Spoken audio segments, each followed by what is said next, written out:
It began as a simple idea, and it grew. With every goal, save, and lift, it grew. And 99 years later, it's blossoming. Its growth cultivated with spectacular moments, chaptered by the ones brave enough to answer the call,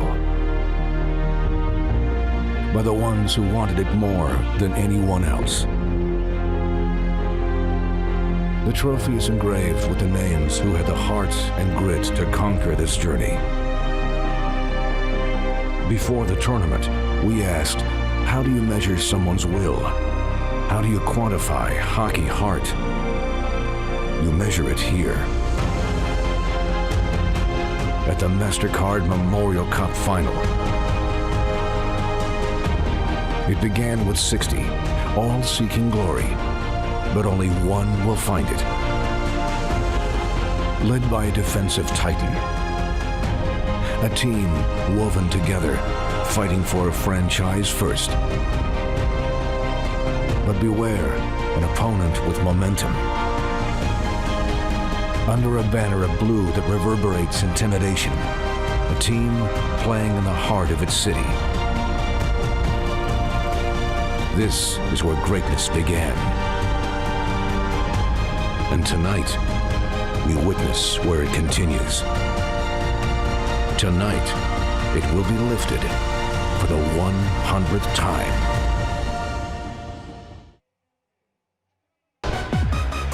Good evening, ladies and gentlemen, and welcome to the Brandt Center. Bonsoir, mesdames et messieurs. Bienvenue au Centre Brandt. The Canadian Hockey League, in association with your Regina Pats, are proud to welcome you to the championship game of the 2018 MasterCard Memorial Cup. La Ligue canadienne de hockey, en association avec les Pats de Regina, vous souhaite la bienvenue au jeu du championnat de la Coupe Memorial MasterCard 2018. At this time, please welcome our official party for tonight's ceremonial puck drop. Chers partisans, veuillez accueillir au centre de la glace nos invités officiels pour la mise en jeu protocolaire. Representing the 2018 MasterCard Memorial Cup Host Committee. Représentant le comité hôte de la Coupe Memorial MasterCard 2018. Please welcome. Veuillez accueillir. Event Chair. Le gérant d'événements. Sean Semple.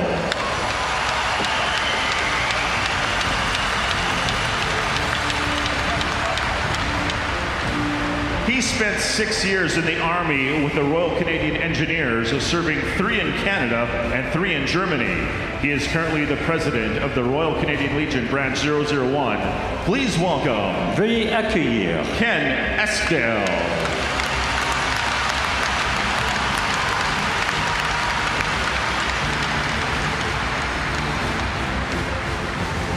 He is a Canadian Army officer with over 26 years of service.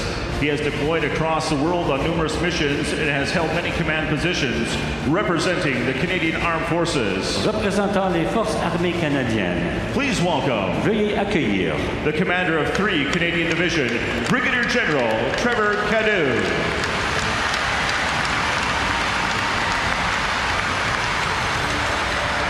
He played 4 seasons for the Regina Pats, winning the Memorial Cup in 1974. After his hockey career, he served in the Canadian Forces, reaching the rank of Lieutenant Colonel in the primary reserve. His #1 jersey is retired by the team, representing your Regina Pats. Représentant vos Pats de Regina. Please welcome Pats alumni. Veuillez accueillir un ancien des Pats. Ed Stanowski.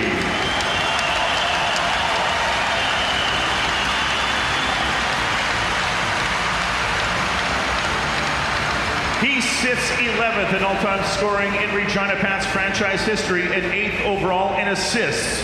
He flew in from Toronto just today as he and the Toronto Marlies prepare for the Calder Cup.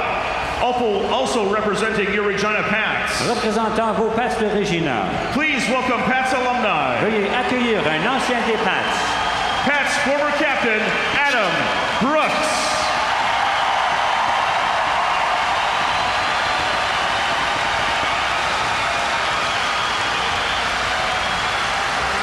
Representing CIBC. Représentant CIBC. Please welcome. Veuillez accueillir. President and Chief Executive Officer Victor Dodig.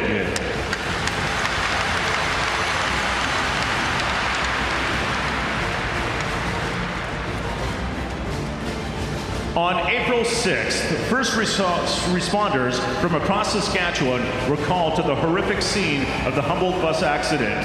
He was the first on site to reach Broncos goaltender Jacob Wasserman, representing Northwest EMS in Nipawin. Représentant EMS Northwest à Nipawin. Please welcome. Veuillez accueillir. Ryland Jacobson, and show our gratitude to all of the first responders, our unsung heroes.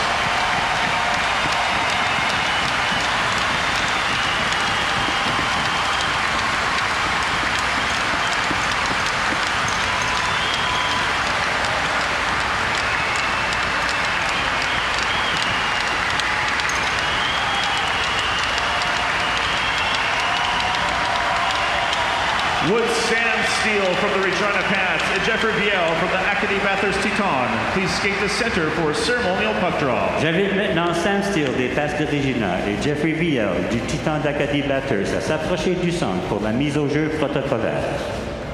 Coming closer. There you go.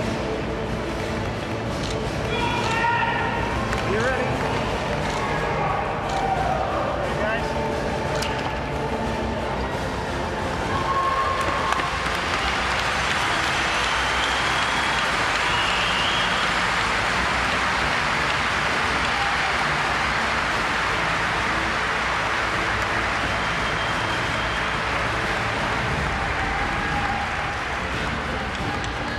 The Canadian Hockey League and 2018 Memorial Cup Host Committee would like to take this time to acknowledge and recognize that tonight's game is being played on Treaty 4 territory. At this time, please welcome. Veuillez accueillir. Tribal Chief of the Five Hills Qu'Appelle Tribal Council, Chief Ed Bellegarde, and Fred Sasakamoose from Atakaku Cree Nation with a Treaty 4 flag. In 1954, Fred was the first treaty status person to play in the National Hockey League.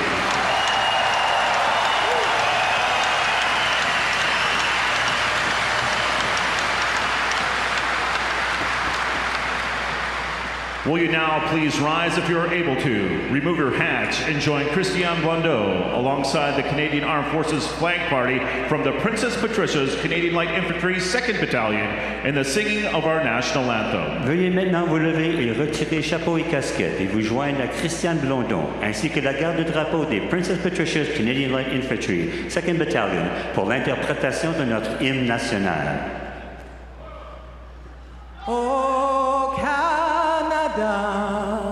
Our home and native land, true patriot love in all of us command, car ton bras sait porter l'épée, il sait porter la croix, ton histoire est une épopée des plus brillants exploits. God keep our land glorious and free. Oh Canada, we stand on guard for thee. Oh Canada, we stand on guard for thee.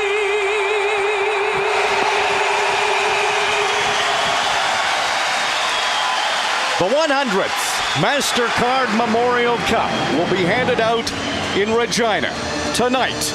The QMJHL champs, the Acadie-Bathurst Teton, the hosts, the Regina Pats. We expect a great game. When you look at leadership, so important in these games. Both teams have great leadership, but so often you see teams, it's their best player who gets the captain. Jeffrey Viel may very well be the Teton best player, but he does more than just score goals. Oh, this guy's everything. He's got brains, he's got brawn, he's got power, goal-scoring ability. He plays defense and single-handedly can change the complexion of a game in so many different ways. You take this shift against the Swift Current Broncos. He hits Colby Sissons, then then he runs over Tyler Steenbergen, effectively knocking him out of the tournament. In that game, 3 assists, +4 on for all 4 goals. And Mario Pouliot said, without that shift, we may not be here playing for a title this evening.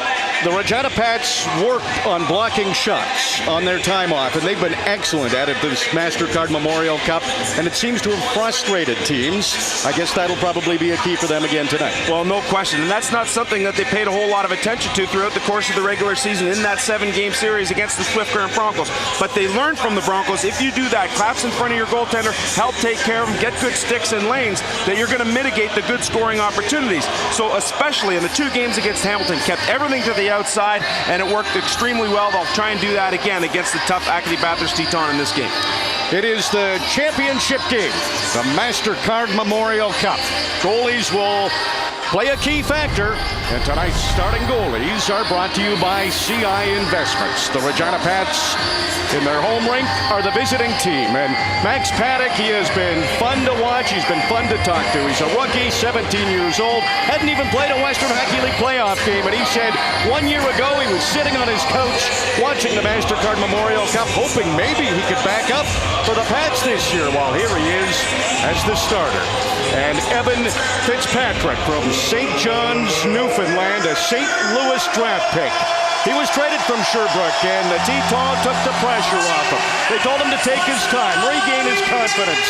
And his coach, Mario Pouliot, said that the Teton are a good team. They make his life easier. He's a good goalie. He makes the team's life easier. The 100th MasterCard Memorial Cup will be decided. 2 captains on the ice, Sam Steele, Jeffrey Viel. They lead their respective teams in scoring. And right away, the Pats tried to get it into the Teton end. 6 seconds, there's a whistle, they've iced it. Libor Haya coming off his best game against the Hamilton Bulldogs a couple of nights ago, and you look at this top line, and it featured Jordan Marr at the start, and then it moved to Liam Murphy on that right side. German Rupsov gets the start with Viel and Aslan in this game. Big face-off win for the Teton. We talked about it. Regina won 64% of the face-offs in their round-robin meeting. Teton said they would be better. They won this face-off. Can they get something to the net? That's been tough to do against the Regina Pats at this MasterCard Memorial Cup. Viel's pass intended for Dobson was knocked out of play. Looking forward to the matchup between Jeffrey Viel and Sam Steele of the Regina Pats. And a couple of years ago, he came into the league, and it was not long before they realized that this was going to be the face of the franchise here for the 4 years that he has been here. And in this tournament, we knew he was a great player, but he looks like an elite player here in this event. Leading all scorers, 13 points in 4 games. Teton, champs of the QMJHL. Only took them 20 games to win their league championship. Here's Liam Murphy from Killingworth, Connecticut. Back to the blue line, Adam Holwell, the overager. He's from St. John's.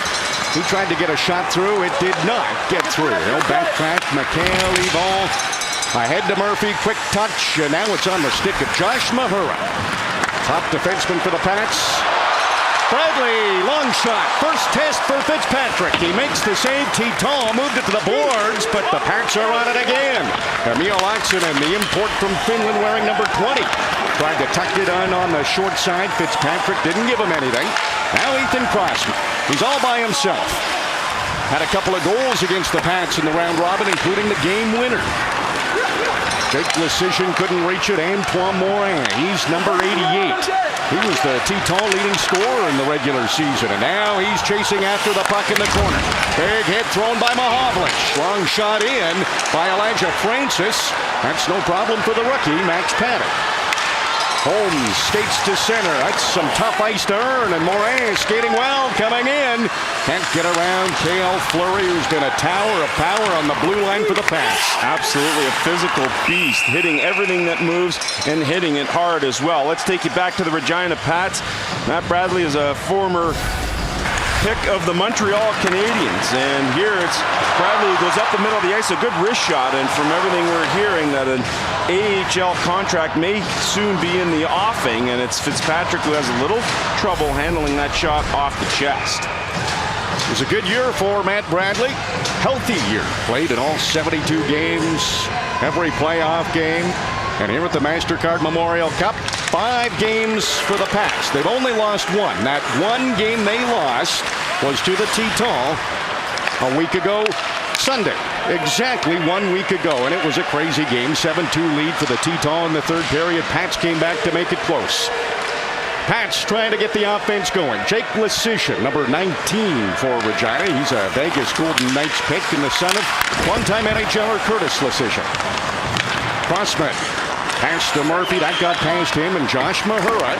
He'll fire it in. He's tied for the defenseman scoring lead with Noah Dobson. So maybe that will be something fun to watch tonight.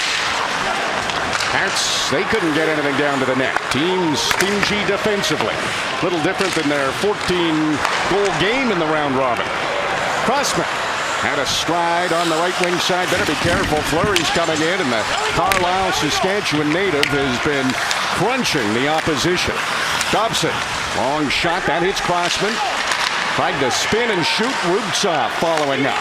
He's an import from Russia. First-round pick of the Flyers. Dobson got it down there. Paddock had to struggle to make that save. There was some traffic in front of the net. Hebig was down there battling against Aslan. Yeah, great defensive support from Hebig, who comes back to take Aslan's stick away, net side. Nick Henry, MasterCard Memorial Cup leader in goals with 5 of them, including a hat trick. He just sent it out to center. Dumped in again by the T-Tall. That top line for the Pats spent a lot of that shift defending. Fleury's pass off a stick. Coming to get it quickly was Oxener. Pratt, a low shot. No problem for Fitzpatrick. Bradley was trying to track it down. Couldn't get there before Aslan. Jeffrey Viel lifts that up high. 6'5" defenseman Aaron Hyman, the Calgary native, jumped up to keep it in. Can the Pats take advantage of that? Viel waits along the boards. Hyman blocked his chip pass to Antoine Morin. Now the T-Tall, they were hemmed in. They needed a whistle. They lifted it down the ice. And they will have a face-off in their own end and won't get that change. And speaking of face-offs, Regina's so good in that area. But you know, good teams, and Kobe Armstrong talked about it off the top here, rely on their top players. Well, both of these teams have relied on their top players. You look at Steele, Henry, and Hebig, almost 60% of the Pats' goals, and more than that for the Truchon, VL, Murphy line. Entire group out there for the T-Tall. Face-off won by the Pats. Fleury's shot is won. Jordan Marr along the board. Sam Steele, he's been winning puck battles the whole time this MasterCard Memorial Cup's been going on, and wins that one down to Nick Henry. The Avalanche prospect moves it back to Hyatt. Fleury takes the shot. The captain, Viel, made the block, but the Pats are on it again. Viel blocks it along the boards. Now Morin will try to skate this to center ice. He'll go a little further, too. Right into the Pats' end. Wide on Fleury. Quick change going on for the T-Tall. Dobson rolled it to the front of the net. Justin Ducharme trying to shovel it on goal. That didn't get through. Ducharme, the rookie, number 71 for the T-Tall, tied up by Hayek. Fleury, Montreal Canadiens prospect. His pass stopped at center. Samuel Asselin, he's scored in every game for the T-Tall. Sam Steele clears it just outside the line. Not many great scoring chances early. Two terrific teams going toe-to-toe. Gallipo, defenseman leading scorer in the QMJHL. He tests Paddock. But that was one and done for the T-Tall, and then Paddock covers it up. Big argument at the top of the game. Rob Faulds talking about the rest for the Pats at 46 days off before they started this tournament. But how about rest mid-tournament here for Mario Pouliot and the Acadie-Bathurst Teton? They went to the escape room. They went to the RCMP Military Museum. They went and played football, and they went and hung out and to the Rough Rider Stadium here, checked it all out, and finally said, that's enough, we need to play. Turnover, side of the net. T-Tar trying to squeak it past Paddock, but the 17-year-old rookie stood his ground and held the pad tight and gets the whistle. You know, when you're looking at the pre-scout for Regina, you're saying, you're watching the Hamilton game and you're saying, oh yeah, a lot of shots from the outside. Really not having made it difficult for Max Paddock, who's a little slow to get up here. And we have not seen that from the Teton. They have had no issues going to the net, especially on that glove side post. They're trying to bang pucks in. They're sending bodies in there. You see L'Italien gets bumped right into Paddock, and that forces that awkward move. Remember, he had a left hip flex injury that kept him out of the playoffs. Had not played a game from March 16th until May 18th because of that injury. That's a double whammy for Brady Puto. Knocked the Teton player into his own goalie and got a penalty. Teton, great power play in the regular season, but it's disappeared. Not very good in the playoffs. Dobson's shot is blocked, and not very good at the MasterCard Memorial Cup. Just 1 for 10, but that one power play goal came against the Pats. You can talk about timely goals and you can talk about all kinds of things, but really 1 for 10, not particularly strong. And in these big games, the moment's so important here with the extra man because it looks like even strength, it's going to be tough to get one. Jeffrey Viel back to the blue line. Gallipo, the two overagers, back and forth. Mahura steal, and speaking of steal, he was up by the blue line, and Mahura didn't get him the pass. That would have been dangerous. Instead, the Teton set up again on the power play. Balmas leaves it for Dobson. One-time shot from Gallipo. Didn't get very much on it, but it's turned over and then lifted up too high and tight. A great chance there for Mitchell Balmas. You know, we talked about the Regina Pats working on shot blocking during their time off, and it almost cost them here because Josh Mahura is wearing the shot blocker. It comes off and it trips him right there. And then they were unable to recover the puck, and a good chance results on it. Net side once again for the Teton. Tighten that up. Minute 5 to go on the power play. One shot so far for the Teton. Cameron Hebig out of this faceoff. Henry comes in. Now he'll slap at it, and that's off a stick. It'll stay in play. Forces the Teton down into their own end. Adam Holwell, he was 9th in defenseman scoring for the Teton. It's a great pass in front. What a dump in that was. Adam Holwell has clearly studied these boards at the Brandt Center. Not only that, but knowing your own personnel. Crossman, one of the fastest skaters in this game altogether, up forward there for the Acadie-Bathurst Teton. Dobson still out there for the Teton. Slides it over to Morin. He's down in the corner now. He'll go back to Dobson, who's open. Takes the shot. Holwell takes a look at the net on the stick of the young phenom. Aslan's shot. The rebound's right in front. Teton banging away. Holwell. Shot is blocked by Holmes. And then he spins and clears it. Shot blocking becoming an asset once again here for Regina. Under 10 seconds to go on the power play. Morin tried to screen but couldn't get the shot through, and Dobson has to go to center to get the puck. Teton, 2 shots on the power play. They did not score. Puto's back on the ice, and here comes Sam Steele. Hebig goes to the front of the net. Steele shot blocked. Tried to get it back and couldn't get a shot the second time. Liam Scholler had his attempt blocked by L'Italien. Scholler again. That one's blocked in front. Both teams doing a terrific job not letting the shots through to their goalies. Viel stopped by Steele. L'Italien there to help out. Sam Steele holding it along the boards. Can't do it against those 2 Tetons. Gallipo. Pass up ahead. That missed L'Italien, and that is icing. We will take a break. It's the championship game, 100th MasterCard Memorial Cup. No goals yet, but Teton came close. We're in Regina, but this is a look at Bathurst, New Brunswick. A lot of fans trying to support their Teton. They want to see a first championship come back to that city, and these guys are rock stars in Bathurst. They've talked about it. It's a small community, and everywhere they go, they're recognized. Hadn't played in this event since 1999, went 0 for 3 in that MasterCard Memorial Cup. Emil Oxinen, hit by Dobson, spins and goes the other way. Fleury looks for a lane, can't get that shot through, so he just sends it in deep. His defense partner, Libor Hayek, sends it to the corner. And the Teton clear this out off the glass and into their bench. You talk about this small town, the smallest in the Canadian Hockey League, and take you back to 1999 when 0 for 3 with just 3 goals in those 3 games. Well, that has been entirely different this time around for the Teton with their 14 goals for. And a couple of wins so far for Bathurst. Shots 5-2 in favor of the Teton. They did have a power play. No goals yet. Getting close to the midway point of the first period. Holwell skating away from Oxeter. Tries the bank pass to his favorite target, Ethan Crossman. Liam Murphy, he's in the corner. Gets it to Crossman, and it hovered into Paddock. He was okay with that off speed, made the catch. Well, so interesting to watch Max Paddock, and I've been really fascinated by his ability to respond. You talk about not playing in 2 months. You come in, you stop 31 of 33 to essentially extend the life of your team into the next round, or at least a tiebreaker game, and then comes back and has a very difficult game, gets pulled after 2 periods against the Teton, and he's been rock solid ever since. I mean, his demeanor just never changes.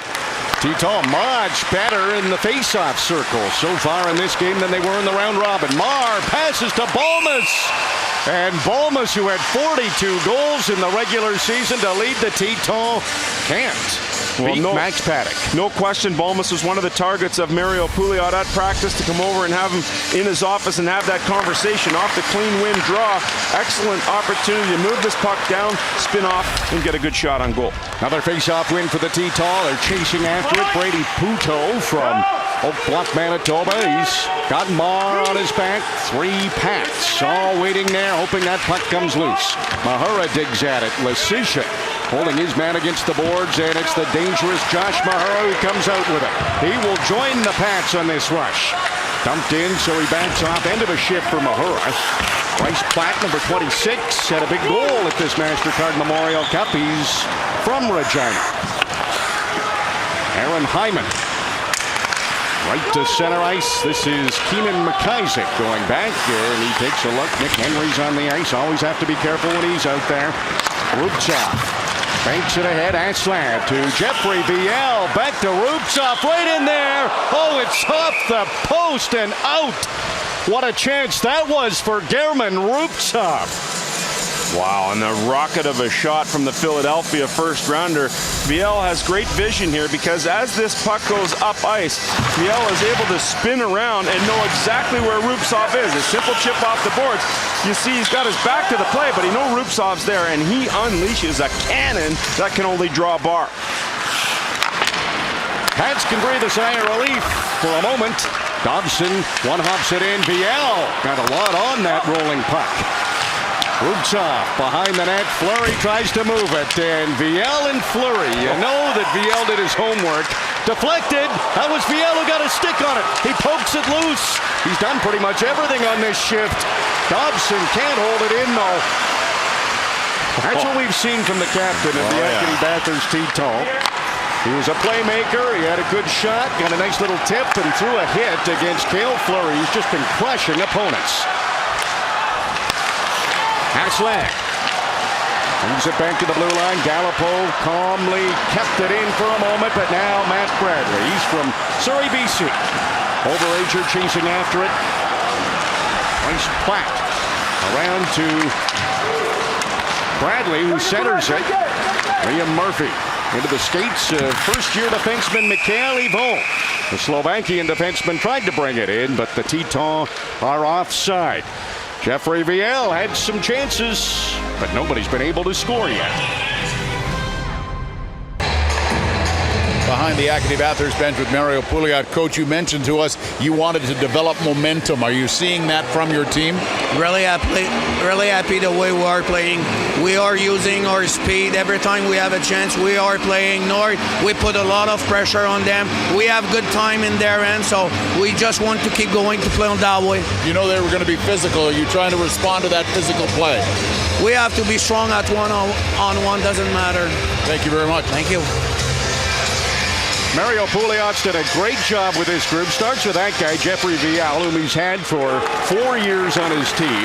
Groomed him how he wanted the players to be on and off the ice, and now the leadership group able to police that. But so many things, he avoids negatives. For example, he doesn't say, don't miss the net. It's always make sure your shots are on goal. Like everything, he takes the negative out of it. Yeah, and it's been a real pleasure to work with him here. And, you know, what's fascinating about him is how he's gone from a real hard coach when he first took over to a team that's gotten better, and he's lessened and he's softened just a little bit, and it's worked well with his team. Whatever they did in the face-off circle in practice seems to be working, because they are winning the draws against the Pats, who won 64% in the round-robin meeting. Mahura, he'll have to hurry around the net, but he's so reliable. Puts it off the glass. This is going down the ice, and it is icing. Well, you talk about those face-offs. They're tied at 7 apiece right now between these two clubs. And there's Aslan. You just cheat a little bit, you could win.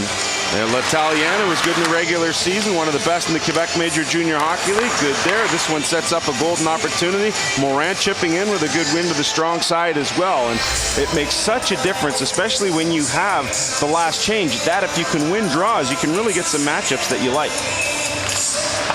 Pats win this one. Looked like all those replays were offensive zone draws, so half of the Tetons face-off wins had come in the Regina end in a good spot. They lost that one, but the Pats iced it, so there'll be another one in Regina's zone. You know, one other thing I really like about the Teton, Mario Pouliot is a details guy. So he talks about picking up the pucks. He talks about dressing nice even when you're in the hotel. He talks about splitting his group into 4 when they get off the bus to distribute all of the work evenly between the older and the younger guys. He says if you take care of the details off the ice, it will translate to doing the details on the ice. There's another face-off win in the offensive zone. Puto did not let Dobson carry on down into the corner. This one lifted up high. Out of play, so another face-off in Regina's end. You know, Oxen has been really good on that second line for Regina, but Noah Dobson, all eyes will be on him. Most NHL teams have ascended into Buffalo for the NHL Scouting Combine, which essentially begins tomorrow, and Noah Dobson is a guy that all of those teams have had their eye on all season long, and he's done nothing to disappoint his high ranking here in this tournament. Rubtsov comes in to replace Aslan against Sam Steele. Libor Hayek cranks it down. It'll be kept in by Gallipo. Couldn't get it to the net. Now Gallipo will have to get back. Hebig might have a stride on it. Gallipo, he got back and cut Hebig off, but he still has the puck. Leaves it for the defenseman Hayek, who went down to the corner. Hebig's up at the blue line.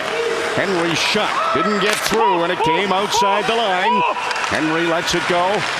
Aslan can't get far. Dobson has to get back, and the Pats were scrambly at the blue line. This time they go offside. It all comes down to one last game. Will the Rockets win it at home, or will the Warriors take it a 4th trip to the finals? Game 7 tomorrow on Sportsnet 1. We're watching one game for a championship. Acadie-Bathurst Teton, those beautiful maroon and gold uniforms, and the Regina Pats, a traditional white with blue and red trim. Princess Patricia Canadian Light Infantry, the Pats. Send it out to center ice. Pats have not won the MasterCard Memorial Cup since 1974. Teton have never won it. Keenan McIsaac. His shot blocked in front. Ducharme looking for it. Morin's there too. The shot comes from Bolmus. I missed. Lots of traffic in front of the net. Tough to get those pucks through, but it's back in front. Pats knock it away from a danger area. And they get out of that defensive zone again without too much trouble. McIsaac banks it over to Bolmus. End of a shift for him, so he redirects it. He's off to the bench. Meantime, Puto gets it on the stick of Josh Mahura. Backhand, a good one. Cameron Hebig. Shots off a stick. That went up high. Sam Steele quickly on it. Over to Hebig. 41 goals in the regular season. Puto shot down to Fitzpatrick. Henry was swatting at a rebound that just wasn't there. Evan Fitzpatrick with a big save. Well, one thing you want to do to try and open up some seams is you work it high to low, and the Pats do that extremely well here. As you're looking at 5-goal getter Nick Henry. It goes down low, then get it back up to the top. A lane opens up, and there's good inside position there as Puto, simple wrist shot to get it on goal. But Fitzpatrick was able to take it in the chest and still get the stoppage. Steele, Henry, and Hebig, the best line for Regina all tournament long. First shot for the Pats in almost 10 minutes. Only have 3 in the game. Teton, they're up to 8 shots. Both teams have blocked plenty. Austin Pratt over to Oxenden. He's cut off, and Mikhail Yvon shows some patience behind the net. Let Bradley skate by him. Banks it up to L'Italien. Murphy standing still, so he did a quick give and go, and L'Italien brings it into the Regina end. 3 Pats converged on him, but he still got the puck in deep to Liam Murphy. Holwell to the open. Yvon looks at the net. Now he's got a lane. Blocker save for Paddock. Pratt banks it off the boards. That will get out to center ice, and the Tetons have looked strong. 5 days off since they last played, but that's nothing new for them. They had a couple of sweeps in the QMJHL playoffs. Sam Steele, dangerous. Oh, MasterCard Memorial Cup. Put it right through the slot. Nobody open for the Pats. Boy, just a hard-fought game, and it is tough to get real estate. It's tough to get shots through right now. Both teams very respectful of one another in this first period. Asselin speeding down the left wing side. Fleury gets his body in front of Asselin. Separates him from the puck, and the defense partner Hyatt came over. Henry, Steele, Hebig, they were all coming into the Teton end, but play is stopped due to a glove pass. It's the Pats and the Teton for the 100th MasterCard Memorial Cup.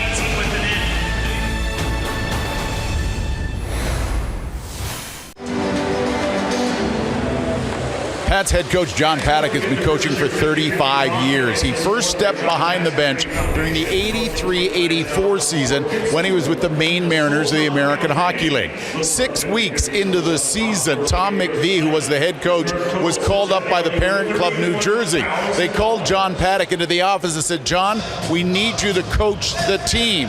He said, "Yeah, I guess so. Can I go home and talk about it?" He said, "No, we need your answer now." When I asked him about making the transition, he says, "Yeah, it was all right. I wasn't playing that well anyhow." Well, he wins. Lots of championships on that coaching resume. Balmas off the face-off. Paddock, as in the nephew of John, makes that save. John Paddock was asked if he's a proud uncle. He said, in hockey world, at the rink, we're coach and player. When he was asked about the great play of Max Paddock, and he simply said, goalies are supposed to stop the puck. Pretty simple, eh? And there's the nephew of John Paddock. That would be Max Paddock. But if you look at John's coaching career, it's had a couple of different stops along the way, and very successful ones.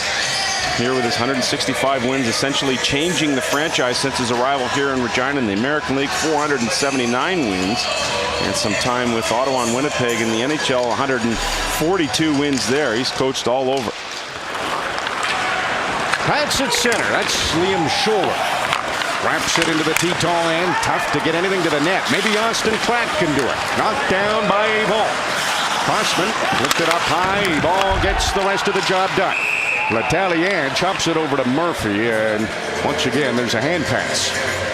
Always a matchup, and interesting to watch what coaches are doing, especially during our TV timeouts, because they can be challenging for these teams that don't always play with the television timeouts. And this guy, even in the last game of the year, it doesn't matter. He's coaching, he's looking up, he's checking it out. Little personal meeting, come down here. He's got the finger going, he's got the snap going. He's like the French Godfather. He talks in that low voice. He's got a little growl to him, and he truly loves coming to the rink. They've had to yank him out of here a couple of times while talking to us. That's how much and how in-depth the conversations have been. He has been a pleasure to talk to, and his philosophies. Faceoff will come outside the Teton line.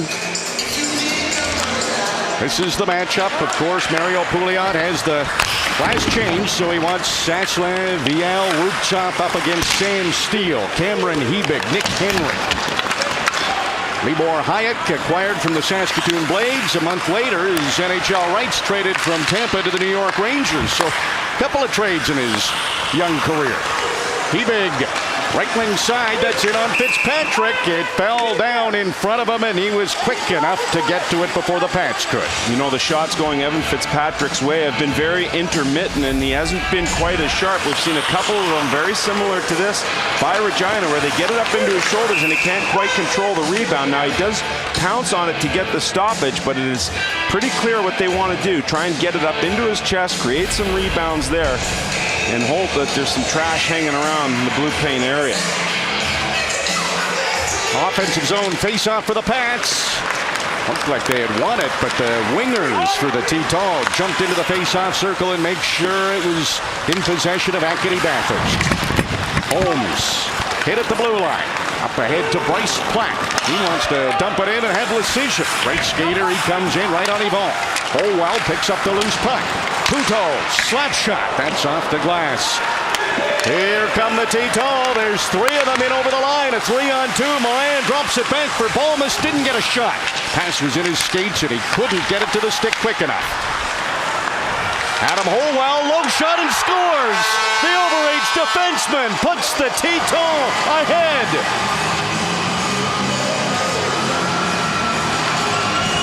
What a break that the T-Tall catch on this goal. They've got all three of their forwards, what originally started as a 3-on-2. But watch what happens here to Balmas. As he wipes out, he actually keeps the puck in. If Mahura gets that puck up ice, it is an odd man rush by at least 2 for Regina. Instead, the puck stays in the zone. Holwell pinches down and finds that far post, bearing it one little dust off there to try and draw Paddock away from that low blocker side, and you cannot get a better, more accurate shot than what Holwell had there, tucking it inside the post. St. John's, Newfoundlands. Adam Holwell, final game of junior hockey for him, the overage defenseman, one of the leaders, and he has really been active in this game. Well, that's where he's at his best, and maybe getting away from some of that because of the pace here. But Holwell says, listen, if we're going to go down, we're going to go down playing the way that we want to play and the way we've played all year. T-Tall, so much offense from their defensemen. 350-point defensemen. Most teams in the QMJHL didn't have any with 50 points. Austin Pratt, his shot off the stick of Mikhail Yvon. There were Pats going to the net too, but the defenseman, Yvon, made a good play to knock it out of play. What's going on at the viewing party? Oh yeah, it's pretty good. Oh, we got a chance. Yeah, scores! And they all go crazy in Bathurst as their Teton take that 1-0 lead. What great support they have from that small town. And there's Adam Holwell getting a big old hug on the bench. Before games, Noah Dobson, one of the first out on the bench, and Adam Holwell's not far behind. They spend some time alone out there and get themselves focused. Cameron Hebig, bothered by Samuel Aslan. Big acquisition for the Teton from Shawinigan. Puck turned over. Here's Aslan. He just went too high. Might have got it off the crossbar. He's had the hot hand here, too. He's scored in every game. Wow, and again, another crossbar. We saw Rupsov hit one earlier in the game. That was a lot harder than this one was. And a spin from Aslan, and you can see he goes high, blocker side, and just gets the bar and out. Man, oh man, that close to it being 2-0. And that thing right there is getting worn out. You see the marks, and it looks like a goalie's pads. Face off again, won by the Teton. Down to the corner. Ducharme, Puto, stalemate. How about Balmas to Ducharme? Tried to tuck it in on the short side. The hard work by the Teton created another great chance. Max Paddock made the save, but there's a penalty coming up. It'll be a cross-checking call. And you know what, RJ? We've talked about this traffic in front of the net. And what have we seen from it? Well, we've seen a goal already from the Teton, but what we have seen is Puto go to the box twice for the exact same thing, and that's a cross-check. Listen, you get the opponent down there. Your job as a defenseman is to clear the zone. But when they get inside position on you, as Ducharme did there, you don't have a choice. You come back, you administer the cross-check, and once again, you're in the box. So that traffic, yes, well, it's not created a ton of offense. It has created a couple of penalties. Tough for Puto to watch his second penalty of the period. Last power play for the Teton looked pretty good. They had some chances, even though it has not had the great results at this MasterCard Memorial Cup. Now 1 for 11. Teton set up here late in the first. Balmas, shot blocked, not cleared by the Pats. Gallipo, leading defenseman scorer in the QMJHL. He tried the shot and a confident save by Paddock. Puto, second time in the box here for the Regina Pats, and he goes into the box and he knows the power play is good. He says, I can't watch this. I cannot watch it. And this is during play. So nervous here about what's on the line in this championship game. That was a long 28 seconds for Brady Puto. Teton, they'll control again here on the power play. Gallipo over to Noah Dobson. On the stick of German Ruptsov, all the way down to the corner. Dobson trying to get open. He'll take the pass. Gallipo, one-time shot blocked by Fleury. Lesician can't get to it. Fleury's got it. Tries a backhand. That'll be good enough to split the defense. Get it out to center. Dobson waits for everybody to get onside. Pass missed Balmas, and Fleury gets it all the way down the ice this time. Sam Steele. Fitzpatrick had to move that puck. Don't want to turn it over to him. Gallipo ahead to Morin. Morin had an assist on the Holwell goal, but Teton can't get much over center. Noah Dobson had the puck bounce, and Sam Steele still zipping around in that Teton end, making it difficult for them to get into the Pats zone. Here they come now over center. Gallipo to Murphy. The defenseman Gallipo goes to the front of the net. The rebound was there. Crossman chips it to Morin. Shot too high on the glove side. Gallipo can't get it back to the blue line. Knocked down by Morin. What a play! And he put it in front to Murphy, who redirected it just wide. Crossman cut off by Henry. Bradley throws a big hit on Morin, and that allows the Pats to clear it down the ice, and that will do it for the penalty to Brady Puto. One shot for the Teton on that power play. Holwell tried to make the rush all the way through. Hebig hit him, and Sam Steele speeds the other way for Regina. His backhand's too high. Hayek, bouncing puck, couldn't control it cleanly, and Holwell was right there to make sure Hayek couldn't advance any farther.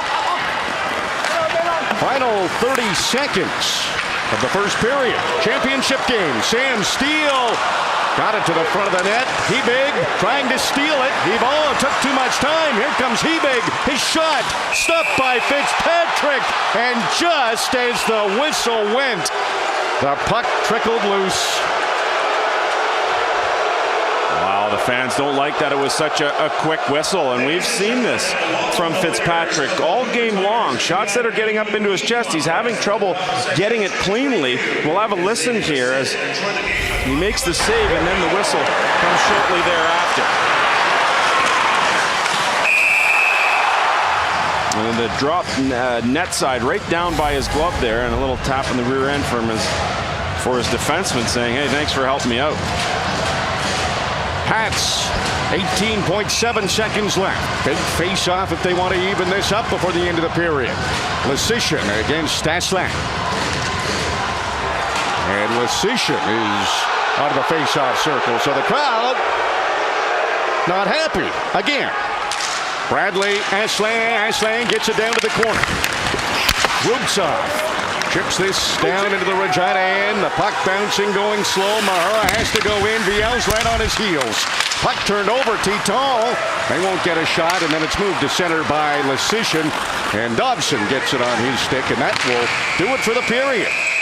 First period of the championship game at the 100th MasterCard Memorial Cup. And the champs from the QMJHL, the Acadie-Bathurst Teton, have a slim lead after a period, 1-0, thanks to the goal from Adam Holwell. Rub that lucky beard. A shot, Regina 12-5 in the opening period. Do you feel you're really dictating the tempo of the game to this point? We're not trying to focus too much on that right now. The talk in the dressing room was all about the next period. What we got to do, keep up the forecheck. We're doing great with that. Use our speed and keep going for the second. We're not worried about what happened in the first. So the key now then is just the pressure in the Regina zone. Yeah, our forecheck in the neutral zone and especially in the O zone, really happy with that in the first period, and we look to continue that in the second. Thanks very much. Thank you. Ready to go for period number 2, RJ Broadhead and Sam Cosentino. Rob, clearly, Adam Holwell, one of the leaders of the team, keeping everybody grounded, everybody centered. By no means is a 1-0 lead comfortable, but it was a good period for the Tetons. He's got the Reggie Dunlop going, the player-coach angle for Holwell. He might be a coach in the future. Still lots of hockey in Adam Holwell's career. So the Pats are trailing 1-0, but they've got it in the Teton end. Hyatt hits away from VL, trying to get it to the front of the net. Now VL has stolen it. He's got Aslan with him. It's a 2-on-1. The shot is stopped by Max Paddock. VL was hounded up the ice after he escaped in that 2-on-1. It took him a little while to get his legs beneath him. He finally did so just past center ice. This is some tough.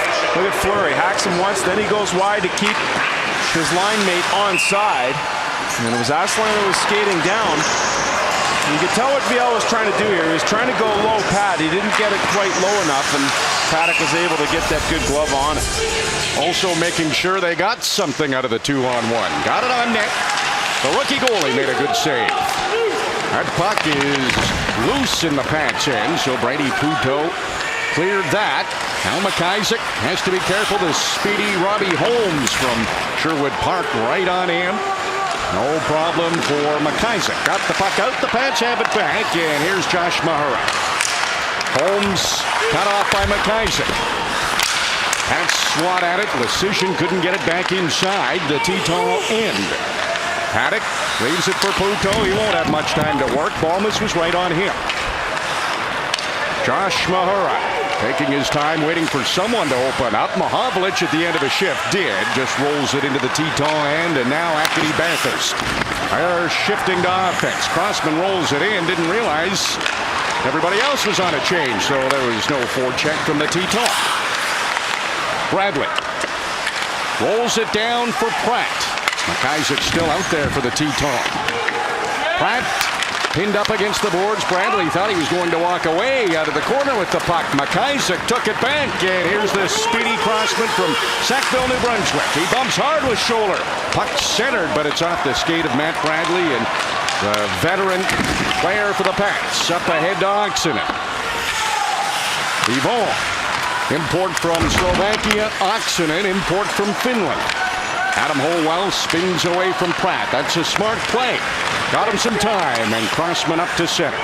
Lifts a backhand up high. Paddock lets it go to the corner. VL's back on the ice. Fleury trying to contain him. Balmas over skates. Moran gets it back to the blue line. The shot goes off the stick. It's in front to Balmas. What a save by Paddock! Balmas, the leading goal scorer for the Teton in the regular season, was robbed. Dobson back down low. Another save by Paddock. Balmas swats at it, but Max Paddock has kept his team within one. Boy, oh boy, Mitch Balmas struggling to get on the board here. He does have one assist, and he's not going to get many better opportunities than this. I mean, it is on a platter for him. He takes some time to spin to the backhand, tries to just lift it, and it rolled up on him at the last second. He got it up towards the middle of the net, but had he been able to get it far down, it would have been 2-0 for the Teton. But that's the type of tournament it's been for the 42-goal scorer. Face-off win. Murphy, a deflected shot. Letellier digs it loose. The rebound was there. The Pats were desperate. They didn't let the Teton take a shot with their goaltender down. Acadie-Bathurst coming close to increasing their lead. Francis, a low shot. That's stopped by Paddock. Busy period for Max Paddock, but he has been excellent. Wow, after that beautiful diving forward save on Balmas, it's Paddock who has to get the help of his defenseman here. While it's both Lecision and Mahavlich. Both guys stick down. Three guys there. Puto in the mix as well. This puck is lying there for L'Italien. Look at those three Regina bodies all over him, taking his stick away effectively without taking a penalty. How's that for defensive work? Lecision and Mahavlich, two forwards. Down deep to tie up L'Italien. Teton, another face-off win. Ducharme, back to Gallipo. Dobson waits, doesn't shoot, makes the pass to Moran. Robbie Holmes loses it to Balmas. Into the skates of Ducharme. Lecision working along the boards. Ducharme didn't let Lecision get the puck out. Mahura will do it himself. Josh Mahura Leads the rush into the middle of the ice. Hit by Ducharme before he can shoot. Right back the other way. The defenseman Gallipo lead the Teton. Off the end boards. Scholler, Gallipo, they collide. Pass over to Balmas out of his reach. Here's Olwell. Look for a chance to get it through. Balmas does, though. Paddock, good rebound control. Knocked it to the corner. Teton on it again. Balmas another shot. That might have been off the mask. Oh, yeah, it went way, way high up. And, you know, the thing that Mario Pouliot said yesterday to Balmas, hey, you're a shooter, shoot. Well, he has not missed many opportunities to shoot in this game.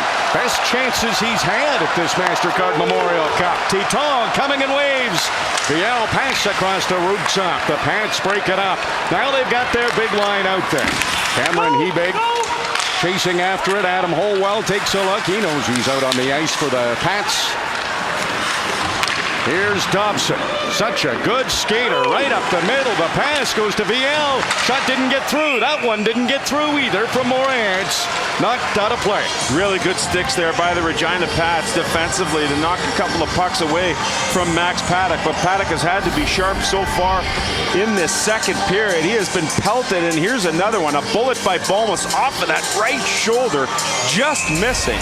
We've seen a couple of crossbars already from the Teton. We've seen a lot of high shots up on Max Paddock as well. First 4 minutes and 20 seconds. 5-on-5 in this period. Shots are 7-0 for the Teton. Gallipo behind the net. Letallier gets tangled up with Bradley. The ball comes down from the blue line. Runs into Pratt. Bradley trying to dig it off the boards. Libor Hayek speeds behind his net, hoping to find some open ice. Pass intercepted by Gallipo. Teton transition again. Murphy can't reach the pass in the corner. Here's Oxinen. Crossman can't catch him. Little help there from Ival. That play's broken up too. Letallier moves it past Oxinen outside into the neutral zone. Gallipo. QMJHL Defenseman of the Year. Here's Ethan Crossman. Josh Mahura took the puck away from him immediately. This won't get out. Balmas across to Aslan. Crossman took a swipe at it, but the Pats dove and blocked that pass. Mahura. He's pressured by Aslan. Henry. Shot blocked. No shots in the period for the Pats. German Rubtsov. Balmas in front of the net. Slows it down, gives it to Noah Dobson. Summerside, Prince Edward Island. Lofted it in on goal. Might have been hoping for a redirect. Easy save for Paddock.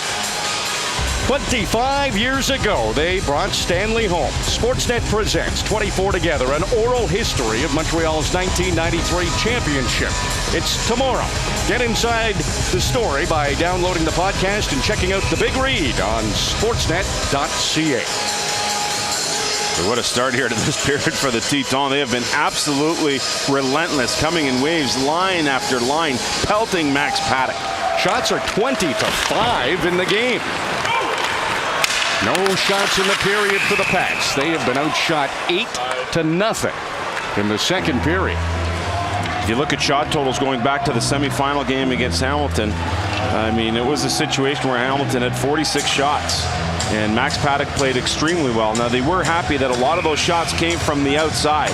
But Regina was able to generate shots in that game. They haven't been able to do that in this one. Keenan McIsaac. That's a funny hop off the glass. Teton were wise to it. Moved it ahead to Ducharme. Trying to go wide on Hyman. Scholler comes over to help out his defense partner. McIsaac, the defenseman, all the way down in the corner. Teton defensemen have been extremely active in this game, and it's not a surprise.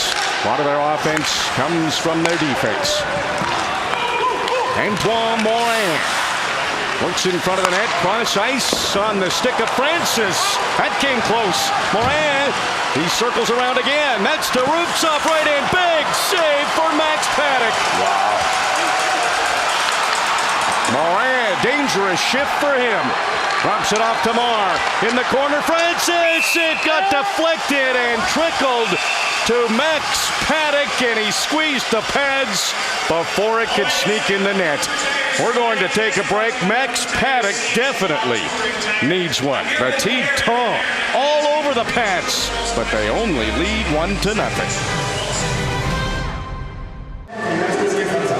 Behind the Pats bench with John Paddock. John, Sam Cosentino referred to the Acadie-Bathurst right now as relentless. Were you expecting this kind of pressure from them? Well, we know they're going to pressure. We know they can skate, so we're obviously, that's what they do. That's their game, but we're not doing much to counteract. We're not being strong enough for the puck or fast enough to the puck. Thanks very much. Thank you. That message delivered to the Pats. They're a veteran group, too. They're standing up there. Want to get something going. Haven't managed a shot in the period. An outshot, 11-0 in the second. But it's only 1-0 for Acadie-Bathurst. Well, that's it. After a while, you want to accomplish something. You need to get something on the scoreboard, because with guys like Sam Steele, it can quick strike the other way. Another face-off win. It's to the front of the net again. Puck is loose. Teton could not get to it. They have it now. Dobson, a shot. That's in there. Rebound. Rubtsov can't score on Paddock. Rubtsov banks it back. He was hoping to find Dobson, and now the Teton have to head back. Another close call. Wow, Max Paddock, so solid back there. It's tough to believe that at his age he's been so calm. And we mentioned he's a rookie. He's 17 years old. Here's Viel, most dangerous Teton. Can't get the shot through. This is whistled around the boards. Gallipo there in plenty of time. Lofts one that hits Aslan. Sam Steele chips it out. The top line for the Pats is out there, but they're defending. Knocked into the Pats end. Steele up the middle, can't get the pass. Viel moves it to a spot where Rubtsov can track it down, and the heavy-hitting Cale Fleury stops him. In the corner, Viel, wrist shot, save for Paddock. Viel gets it again. There's another shot that lifted up too high. Henry and Dobson, kept in by L'Italien.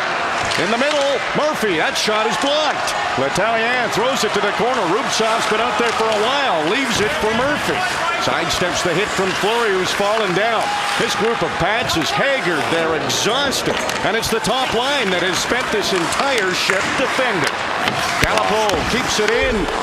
Sam Steele trying to get an opportunity to get to the red line. Can't do that, but he gets to the bench, and here come the Teton again. Crossman, he's going to walk right in. Paddock saves the day again. He must have been at the Loverboy concert, because the kid is hot tonight.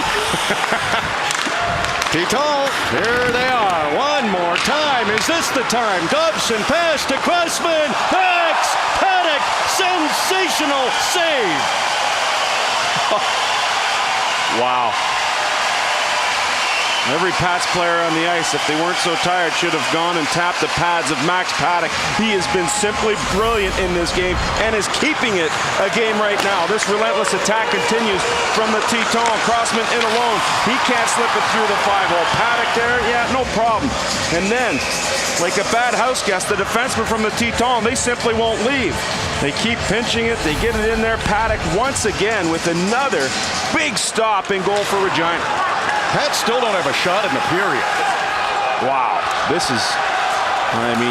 haven't seen this kind of domination in a long time. Mahura up to Holmes. Isaac stops him. Now he's on the wrong side of the blue line. Bradley's forced to dump it in. Pats didn't wait long enough. Mahura, he was anxious, veteran player. He can create offense. Wanted to jump in there, but Pats are offside.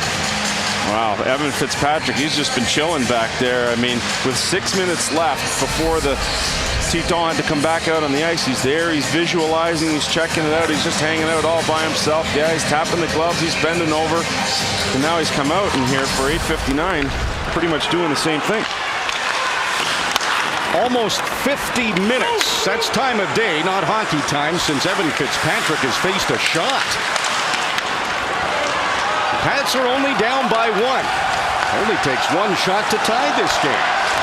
Problem is, they don't have any in the period. Morin right in on Hyman. Here's Mahura trying to get some open ice. That's been tough to come by.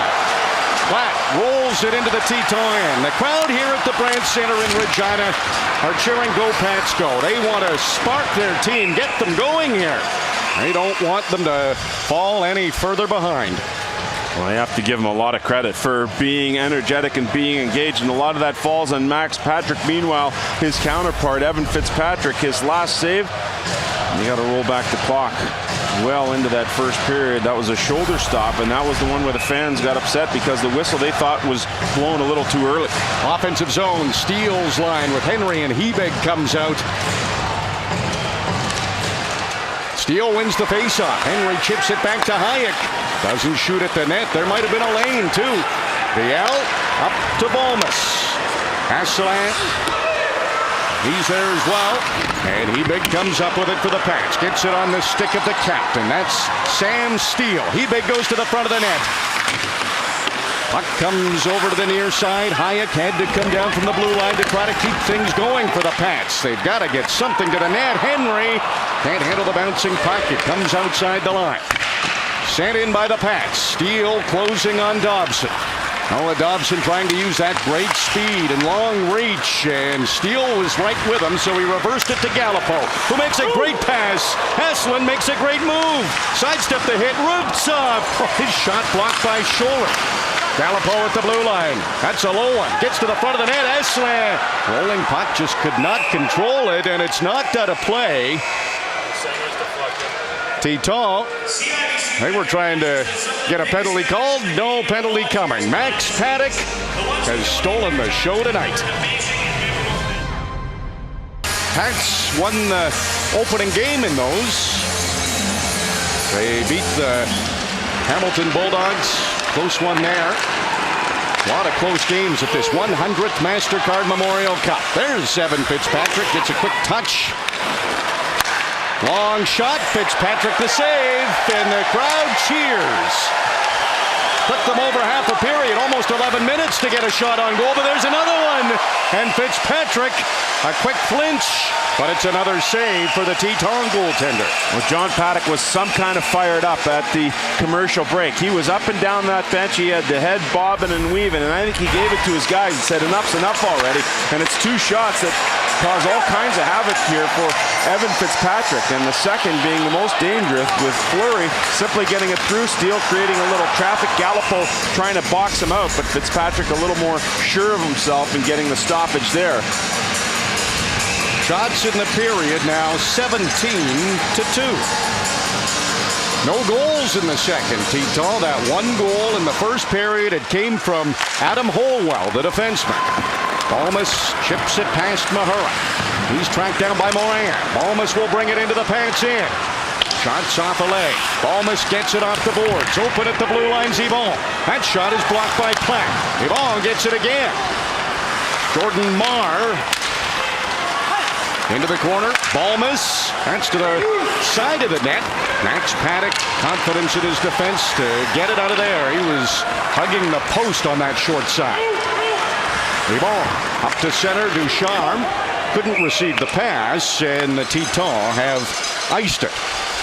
This is the championship game of the 100th MasterCard Memorial Cup. The Acadie-Bathurst Tetons, champions from the QMJHL. Top team in the round robin. Haven't played since Tuesday. You wouldn't know it, though. They have been great in this game. They have peppered the rookie Max Paddock. Adam Holwell, the only goal, though. Shots are 29-7. The host Pats had those 45 days off. They played great.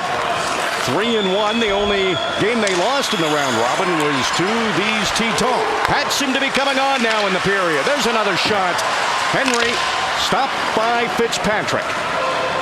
Cameron Hebig, Oilers prospect, gets it up to Henry. He's bumped by Yvon. Holwell glides back, takes a look, and it's Sam Steele right there. Holwell was careful to keep possession of it. Chips it past Henry, back out to center. Fitzpatrick tried to stop it behind his net, didn't stop it and lost his stick, but no problem. Teton sent it into the Regina end. Stick in hand in Fitzpatrick's in the far zone. Teton to the front of the net. Rubtsov gets it to Viel. Mahura trying to contain the power forward. Bradley can't chip it past Gallipo, and he one-hops it in on Paddock. Didn't know where it was. Popped loose, and he reacted quick. Knocked it to the corner, and now Mahura under pressure. Up to Bradley. His turn to try to get it out. Pats are just batting at it, trying to move it outside the line, but they can't do it. The Bathurst Teton defensive, they just won't leave.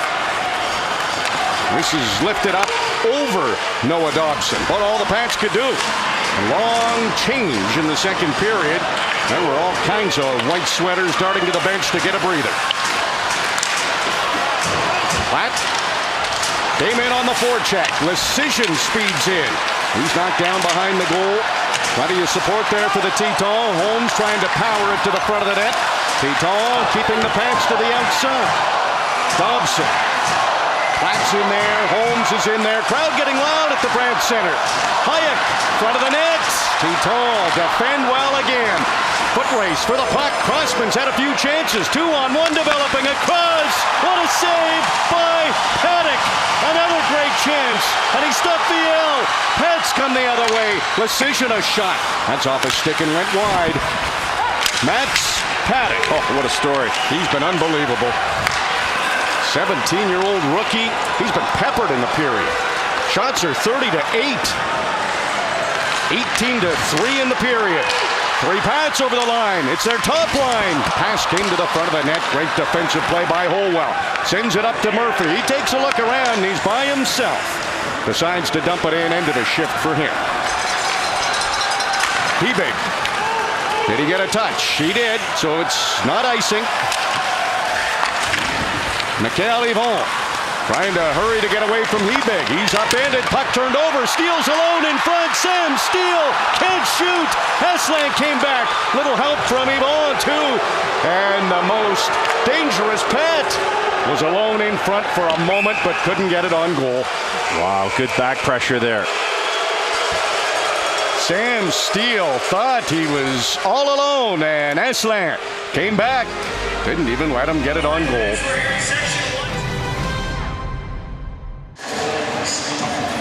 Coming into tonight, the Pats have been outshot in 3 games at the MasterCard Memorial Cup. They've won all 3, but this is pretty lopsided. Shots are 30-8. The only thing is Pats are only down by 1. No, and it's because of Adam Holwell that the Bathurst Teton have been able to take advantage of all that time of possession and all those shots on goal.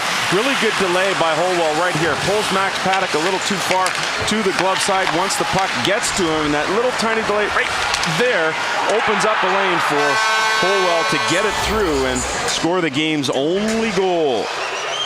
Pats have it in the Teton end. Top line out again.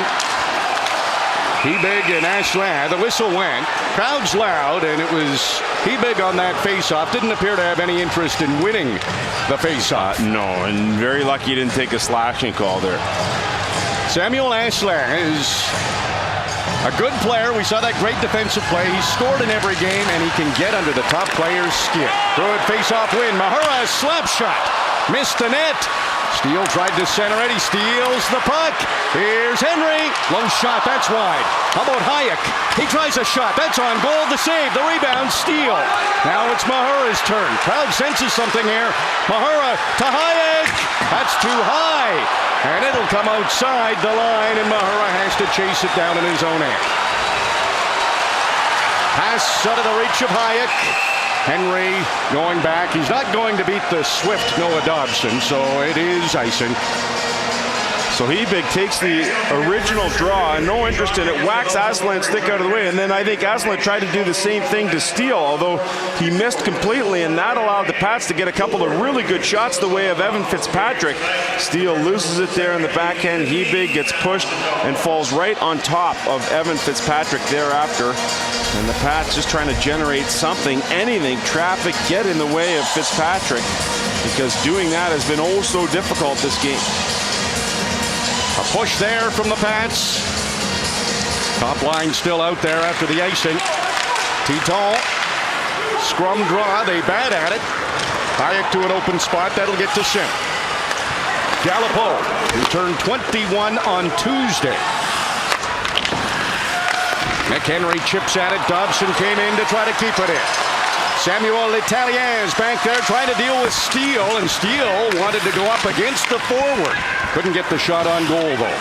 And the forward's so used to doing that because their defensemen are so active. As a forward for the Tetons, you have to get used to skating backward because you're going to find yourself while covering up for the D-men in the situations exactly like that. But real estate for Henry, Steele, and Hebig has been oh so difficult to generate. I mean, the neutral zone forecheck, Adam Holwell talked about it with Rob Falls off the top of the period. They've been really efficient, the Teton defensemen, in getting pucks out of their own end for the most part in this game. Pats win the face-off. Aaron Hyman down low. Robbie Holmes, he's good in deep along the boards. Put that through the top of the crease. Hyman again down low. Lecision has his stick lifted. Puck side of the goal. Lecision. Shot stopped by Fitzpatrick. Back in front. Teton, move it out of there. That was L'Italien right in front of the net, the centerman. Liam Murphy in the corner, sees Crossman. Crossman spins away from Hyman, gets those feet moving. Crossman, he's had a few chances in this game. Hyman throwing his weight around. Teton, hard-working shift. Lecision's helping out. Here's Oxenden. Holmes hits Balmas with his clearing attempt. Pats unable to get that puck out. Oxenden intercepts as the pass was coming to the front of the net, but there's Noah Dobson, 6'3", maybe 6'4", kept it in. Teton trying to get something on goal. This Pats line has been out there for a while. Another tired group. Crossman swiped at it. Here's Morin. Shots off a leg, didn't get to the net. Crossman tried to get it back in front of the Regina goal, and Scholler banks it off the boards. Dobson holds it in. Balmas, middle of the ice. Off a shin pad. 3 Pats got in the way of it to block it, but it's the long change in the second period. Puck never got past center, but the offside saves this tired group of Pats. Boy, the defenseman just relentless, especially Noah Dobson. He has the ability to read the play, anticipate the play, and then you add to that great skating ability so he can close quickly, plus that long reach. I mean, there's one that's kept in that's off the crossbar. Here's a clearing attempt, knocked down. That's kept in. That leads to a golden opportunity. Another chance here, but a good reach. Keeping that puck in for Balmas, that creates a chance.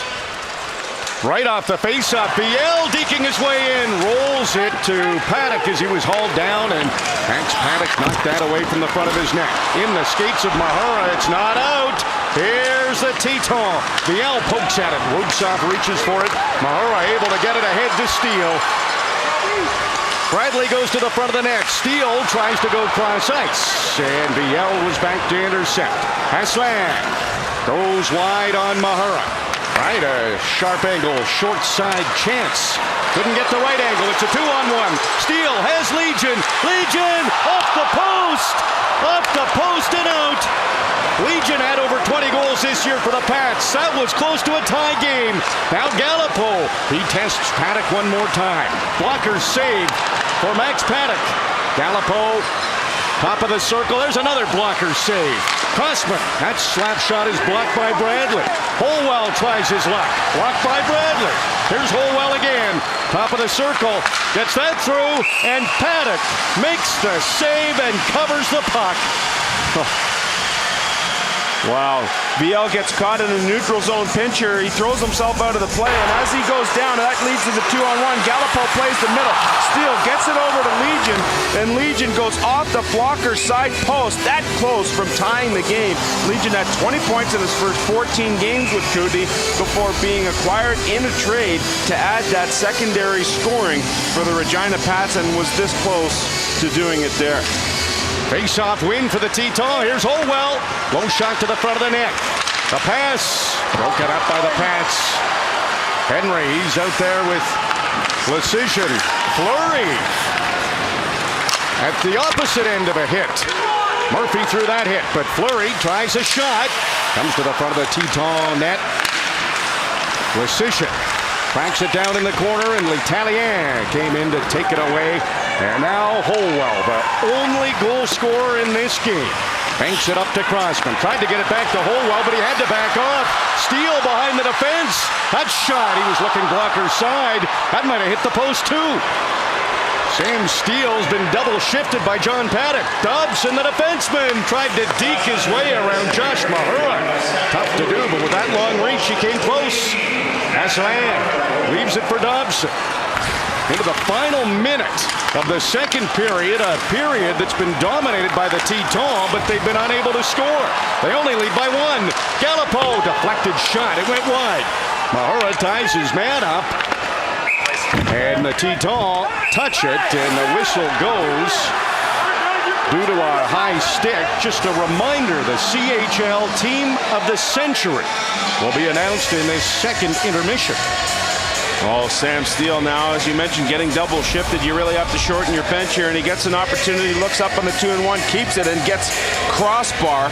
And that same side of the net, that crossbar's been hit now 4 times in the game. It goes straight up into the air and stays out of the net. And it's funny, the Pats, with their limited shot totals in this period, have had the better scoring chances. 37.1 seconds remaining in the second period. Championship game 100th MasterCard Memorial Cup. It is another close game. Max Paddock, he's the hero right now for the Pats. Long shot in on Paddock. Knocks it to the corner. Pats will lift this down the ice. Chasing after it is Galipo. They'll say that's not icing. Galipo just lifts this out to center, and it will work out for the Tetons. Crossman skating well. Shot and another save for Paddock. Well, the glove is awesome for Paddock. That's one area you're not going to beat him on, that glove side. A former high-level baseball player. We've seen that all tournament long. And the youngster has really saved his team in this game. One of the easier saves he's had to make, but Crossman utilizing his speed. He's had a couple of good chances, but pretty tough to beat Max Paddock's glove. 15.1 seconds to go now in the period. Steele comes out to take this face-off against Samuel L'Italien. Both players put a scare into 60% in the face-off circle in the regular season. Both anxious. L'Italien won it back, but Bradley gets it out.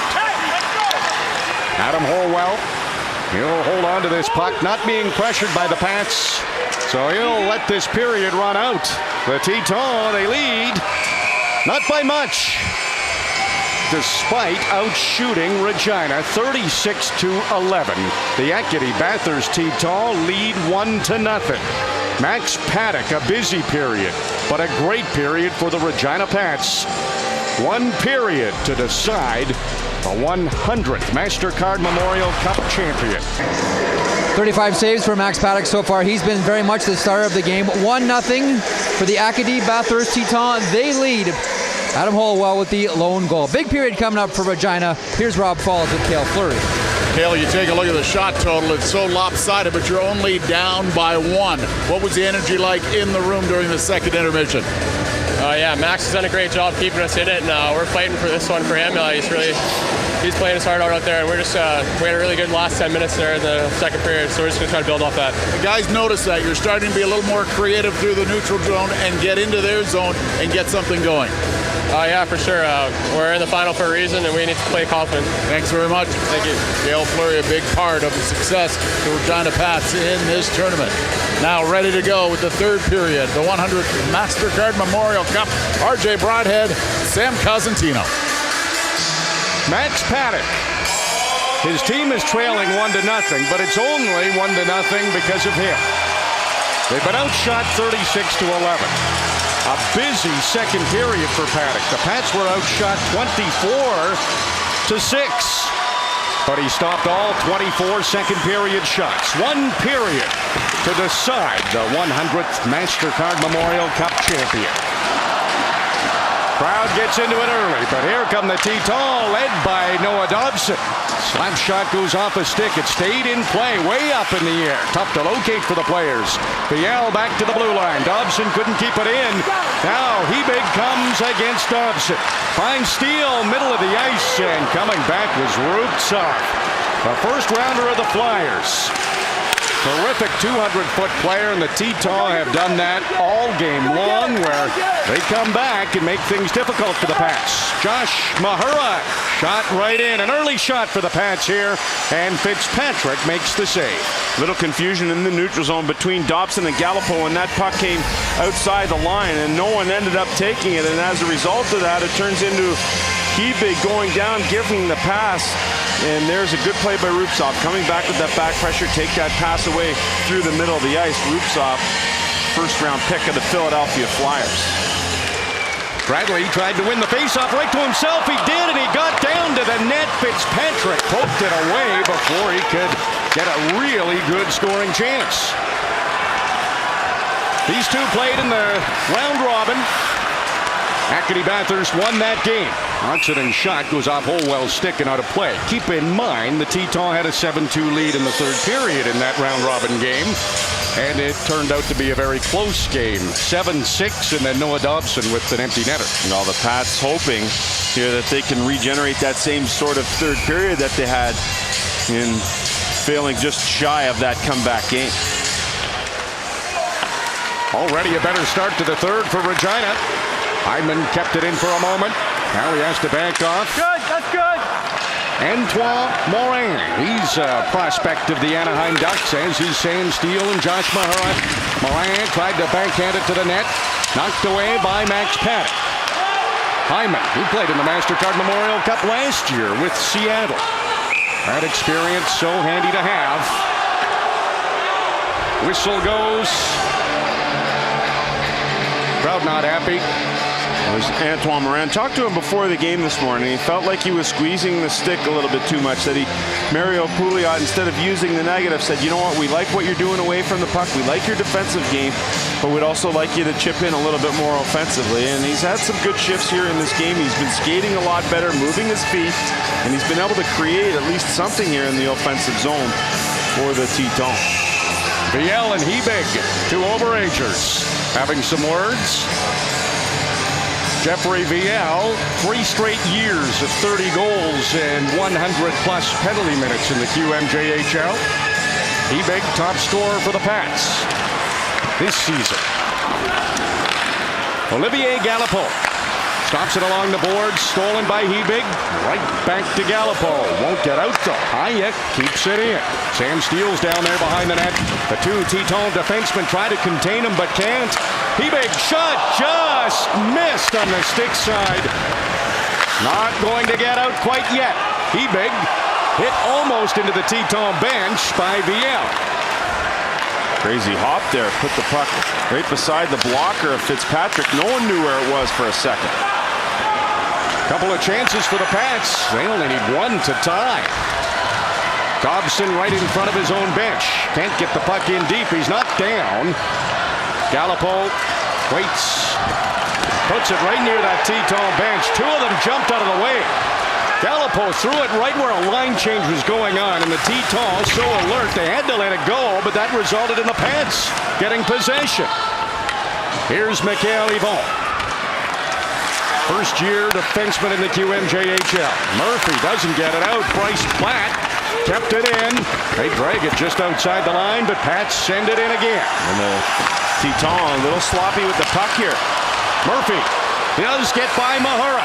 He's got Crossman going to the front of the net. Murphy takes the shot, but it's too high. L'Italien tracks it down for Acadie-Bathurst.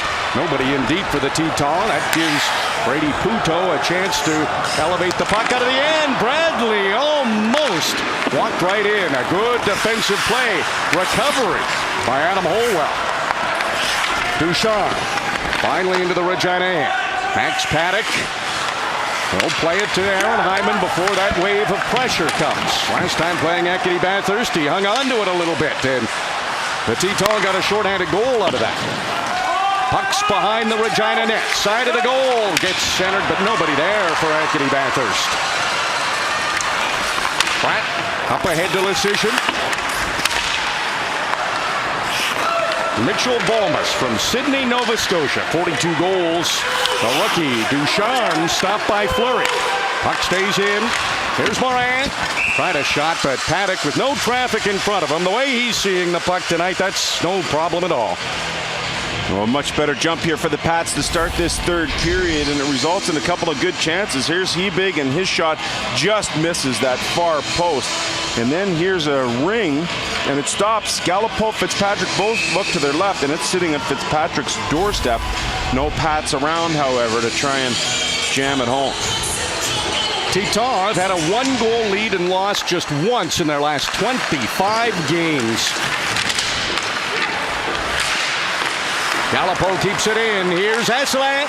Tried to get the shot. It was knocked away by Hebig. Henry gets it out to center. Dobson locates it. Over to the captain now. Jeffrey Viel. Aslan closing in the Pats defense of Hayek and Fleury. Didn't let that get to the side of the goal, and a good move along the boards by Hayek. He cut to the inside, and look out! Steele hit by Gallipo. Here come the Teton. Aslan, he's checked. Rubtsov following up, rolling puck. He tried to center it to Viel. Bradley intercepted, and Viel got it back. Rubtsov open, but the puck doesn't get over to him, and Letallier will just send it in, and he'll wait for Viel to get back on side.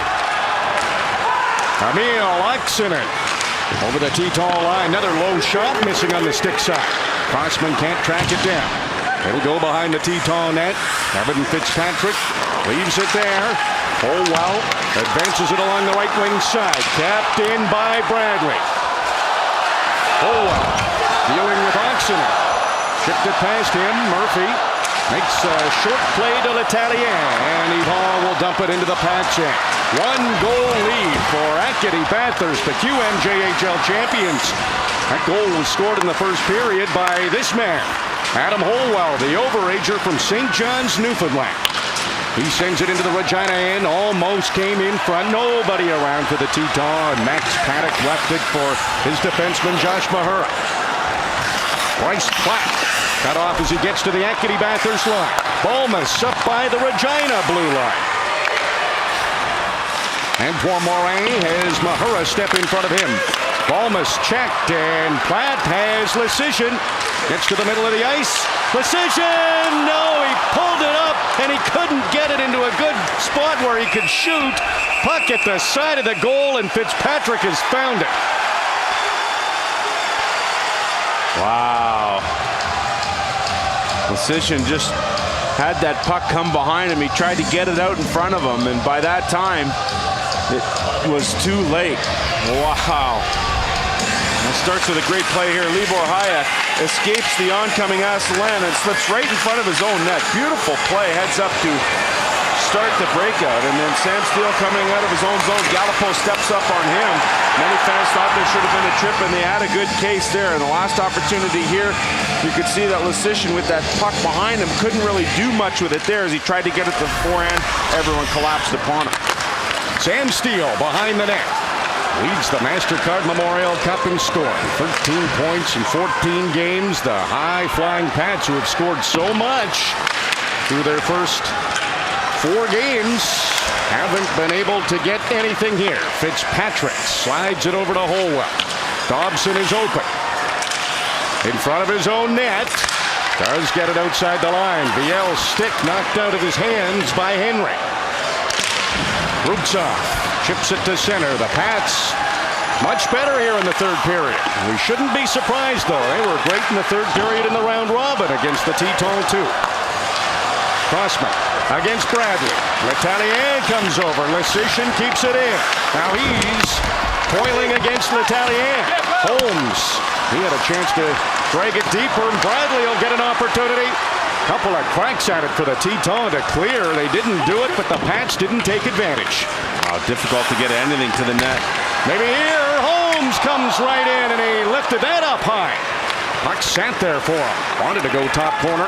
Mahura looking for a spot to shoot. That's right down on Fitzpatrick. Made that save. Lecision tips it to Puto. Here's Mahura again. Waits after making a move on Murphy. That shot stopped. The rebound's in front. The Teton clear it. Pats come close. Really good pushback here by Regina to start this third period after being outplayed and outshot badly in the first 2. Puck loose at center ice. Morin looking for it. Bradley scoops it up ahead to Steele. He's got Henry to his right. Steele going wide and spins away from Gallipo. Sam Steele, the 360. Wanted to go back to the blue line. Fleury was wide, so he has to retrieve it in his own end. Up the middle to Hebig. Puck sent in, Yvon back to get it. Olivier Galipeau keeps it along the boards. Through the middle, Asselin is skating well. He's got Viel 2-on-1. Pass was too high. Viel couldn't knock it down. Sam Steele came back. Now he sends it up ahead to Henry. Hyatt can't track down the pass. Tempted to center it. Hyatt still down there for the Pats. Hyman, wrist shot, stopped by Fitzpatrick. Here's Hayek. Nice move. He walks in. Evan Fitzpatrick makes another save. The second period was all Teton. The third's been all Pats. Evan Fitzpatrick, though, makes the saves. Game story for the championship game of the 100th MasterCard Memorial Cup. Just one goal, and Adam Holwell scored it. His second of the MasterCard Memorial Cup. It came in the first period, but then Max Paddock took over as the Teton pressured. The rookie goalie was excellent, has been excellent, 36 saves.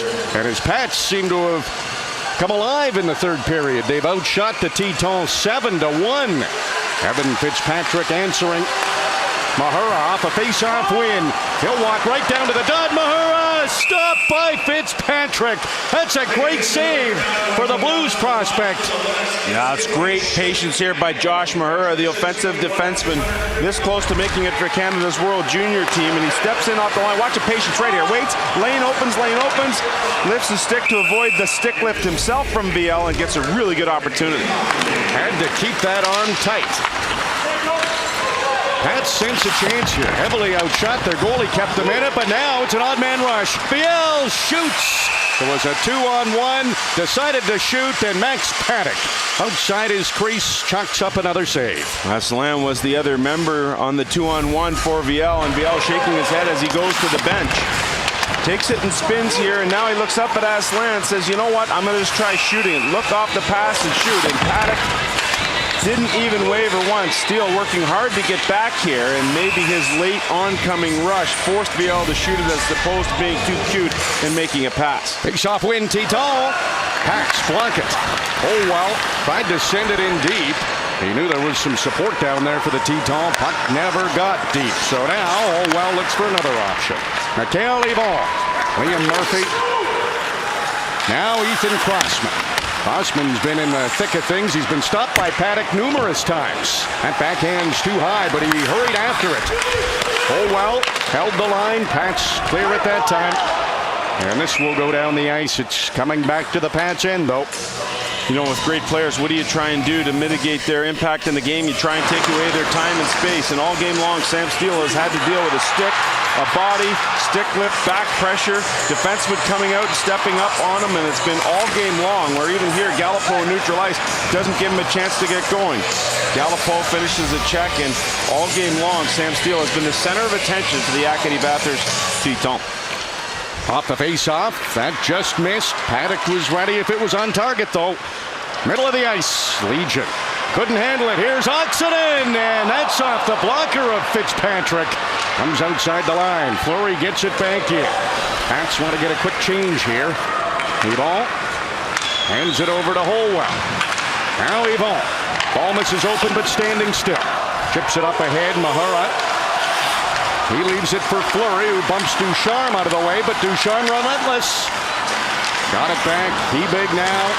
Steele. He's cut off. Viel's back out there for Acadie-Bathurst. Fleury, physical defenseman. Bumped Viel off the puck. Henry's got some room. Steele's with him.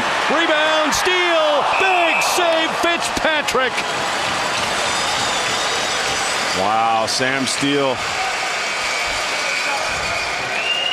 Great chance for the Pats captain. The rebound came out to him, and he found that first, but there's Fitzpatrick again.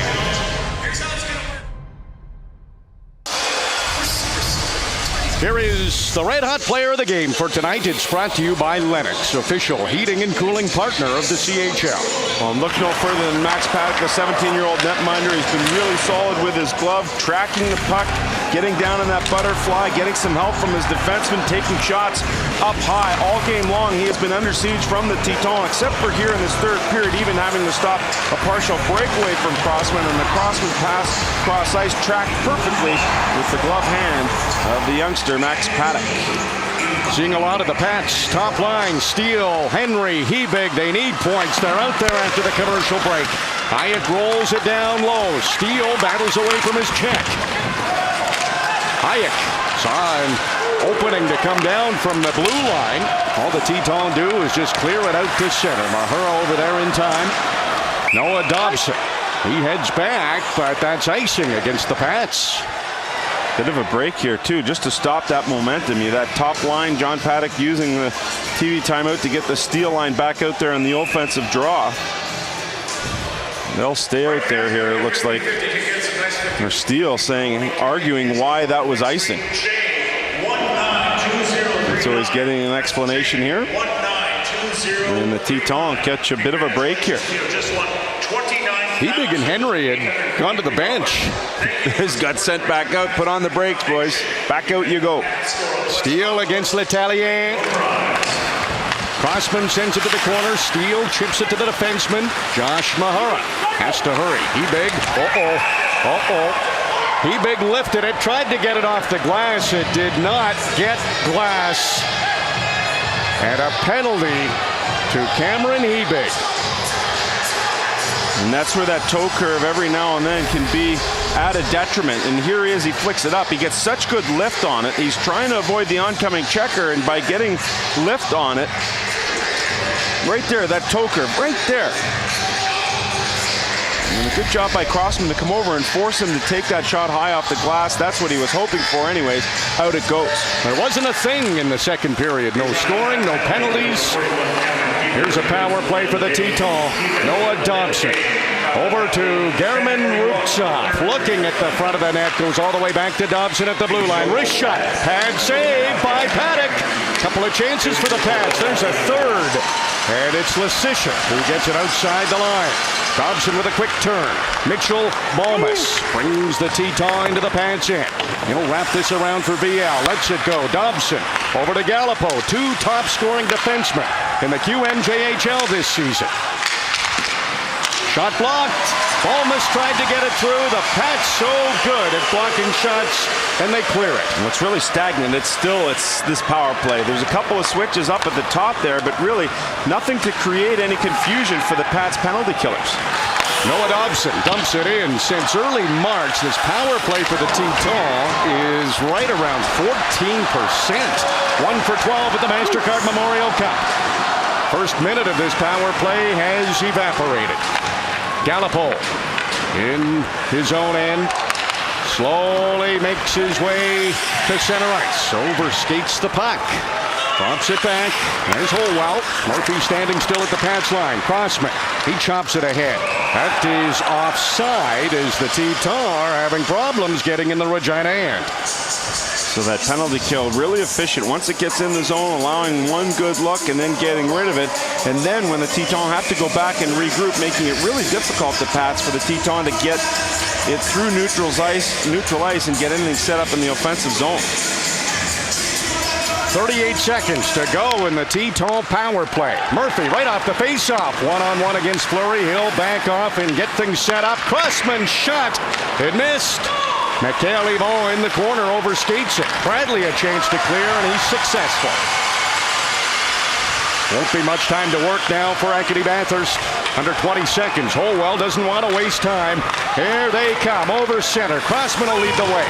Chips it to the corner. That's where Morin chases after it. Under 10 seconds to go in the power play. Morin has fallen down. Steele sends it ahead to Fleury. Cale Fleury. Shot goes in on Fitzpatrick. Penalty is over. The Pats kill it off. They still trail by one. Now it's time to go to work offensively. Hebig a great chance. Fitzpatrick good again.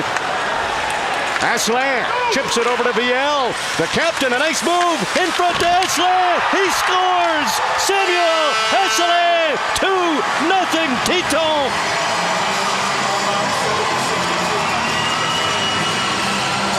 And who's in the midst of it once again? Jeffrey Viel, the captain, Samuel Aslan, they have been brilliant as a pair all tournament long. And Aslan scores for the 4th time in 4 games. And a good stop here by Fitzpatrick. That springs the offense going back the other way. Crossman able to get the puck out. It's a 2-on-1. Great move by Viel as he goes through the legs. That allows him the space to get around Fleury, but Aslan was just relentless going to the net. You can see the back pressure from Hebig, but somehow he releases his stick here, and it might have even gone off Hebig while trying to come back and take Aslan out of the mix. Past Max Paddock it goes, and the Titans, who have been outplayed here in this 3rd period, extend their lead. You're right, Sam. That might have been off the Pats stick. Aslan celebrates. Now the Pats really have to go for it. Under 7 minutes, Mahura shot the rebound. Wow, Fitzpatrick kept that out. Another chance. That's to the front of the Teton net. 2-goal lead. Acadie-Bathurst. The Pats tried to answer right back. Ducharme. Low shot. That's not on goal. It'll come all the way out. Center ice. Murphy hurried to get to it before accident could. Ball. Calm with the puck. Hands it off to Italien. Ducharme wanted to get it deep. Didn't do it. Hayek quickly ahead to Hebig. Ball trying to contain the dangerous Cameron Hebig. Spins away from trouble. Now a little open ice. Shot from Legion. That's not on goal. Fleury moves it past Ducharme. Ball back to Ducharme. These Teton players wouldn't mind a change. They're just trying to get the puck out any way they can. Now Ducharme's lost his stick. Fleury knocked down by Viel. Another big play by the captain. He's got some energy left. Viel's going to the front of the net. He got the pass. And Fleury takes a run at the captain to get a little revenge. And Viel limping as he goes to the bench. Oh, that would be a monster loss here. A monster loss as Viel is keeled over on that Teton bench. 2 heaviest hitters at this MasterCard Memorial Cup. Viel and Fleury each got a big hit on the other one. Morin gets it to Aslan. Bradley can't contain Samuel Italien. Italien in the corner. Now he moves up to the blue line. Fakes the shot. Fakes the shot, takes the shot, but it's too high. The patience.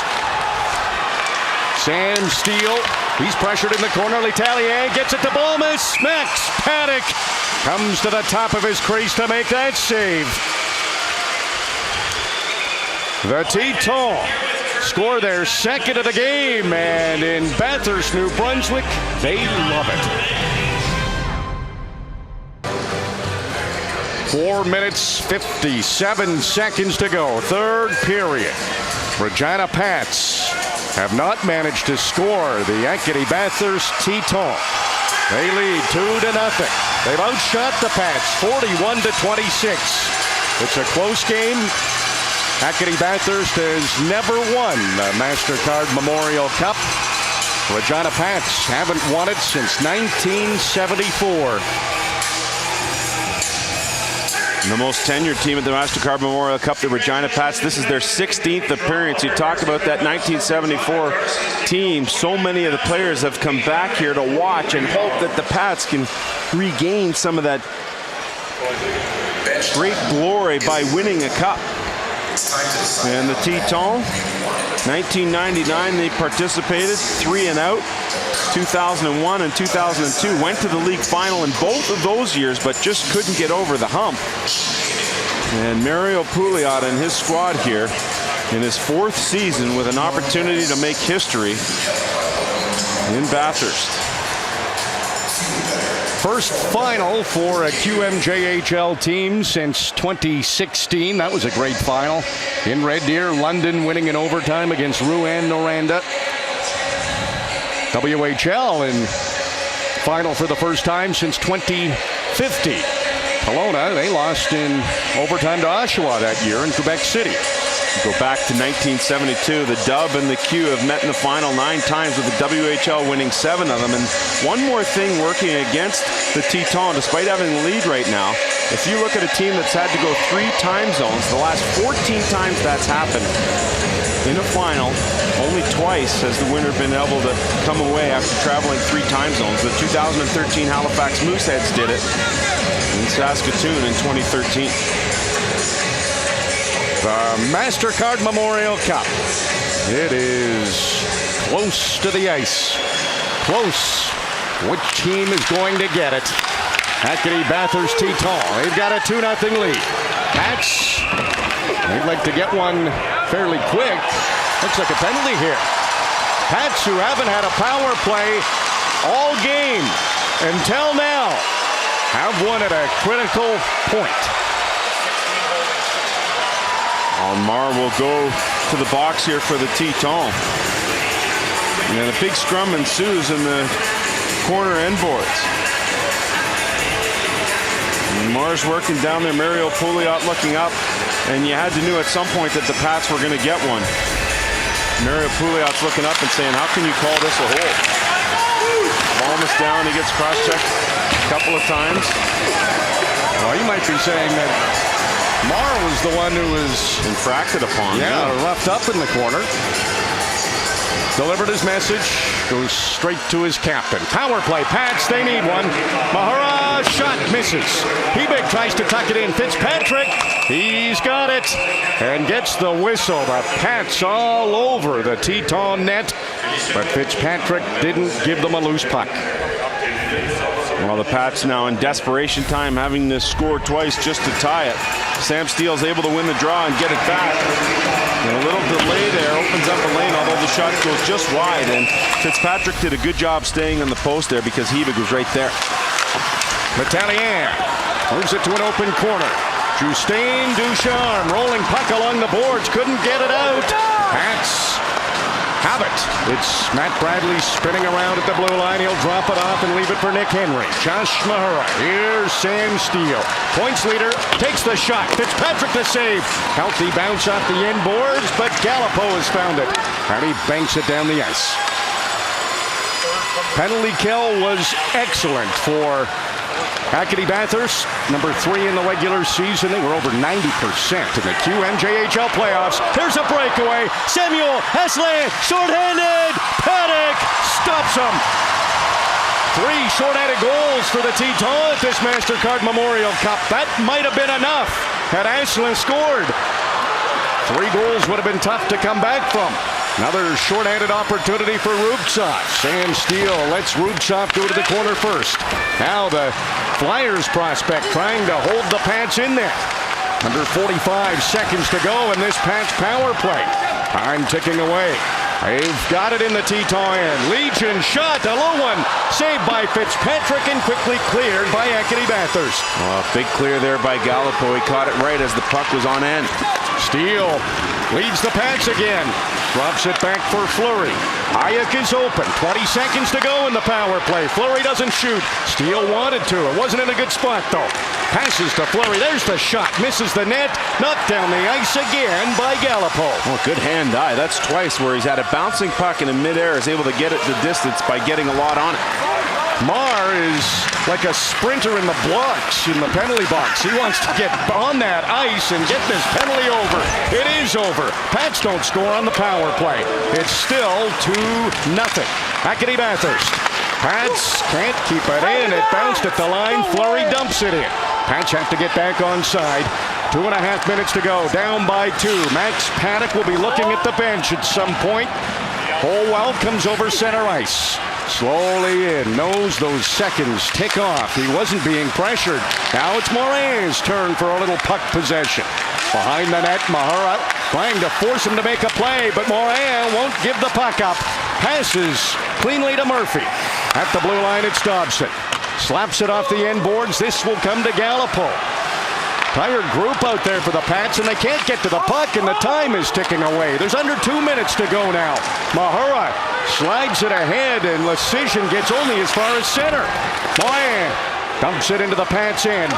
Max Paddock might have to join the Pats as they head up the ice. Lead pass over to Hebig. Can't get it clean, and Gallipo chips it out one more time. Sam Steele's out there. Mahura back to Steele. No time to make a play. Ducharme's right there. Forces Steele back. Mahura slowly ahead. He cannot connect with Hebig, but there was a touch, so it's not icing.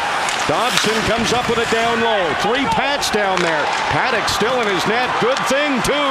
Here come the Tetons. Rubtsov over to Ducharme. The trailer was Aslan. It was behind him. Pats just dump it out. The seconds are ticking away. Teton back into the Regina end, and Paddock is strapped to his net. L'Italien into the Pats end. There's under a minute to go now. Matt Bradley, he banks it up ahead to Lecision. Paddock looks at the bench. He's off now. Extra attacker coming on. Holwell gets it over to Gallipo. The overage defensemen are out there. Murphy holds it along the boards, and 3 Pats trying to dig it loose. Pats need 2 to tie. Puck along the boards. Lecision gets it to Legion. He cannot shoot. L'Italien has Crossman with him. Gives it to Crossman. Ethan Crossman. Empty net. 3-0. Teton.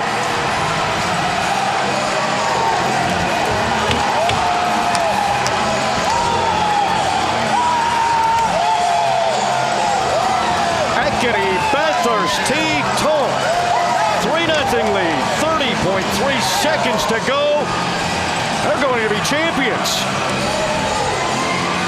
Crossman with that great speed and such an asset, and he's used it well all game long. There's the hit as Fleury delivers the hit, but it's too late. The puck has already been delivered to Crossman, and no problem here. Mario Pouliot, hands in the air. They know it's about to come.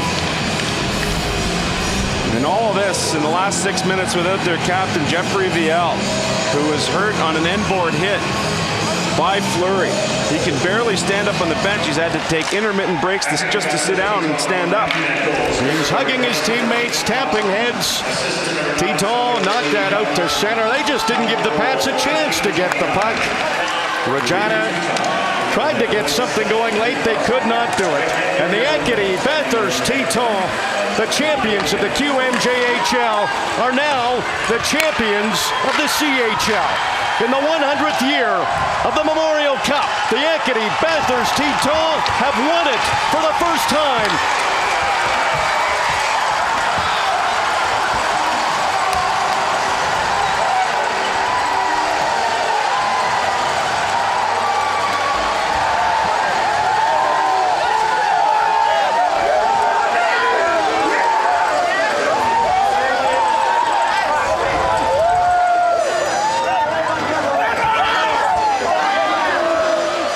Teton do it.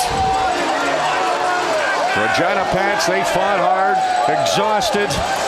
Evan Fitzpatrick, he was busy in that third period, a smile on his face. He had to be rock solid. He saw what was going on the other end with Max Paddock. He could not afford to let anything past him. And Fitzpatrick, a 28-save shutout in the championship game.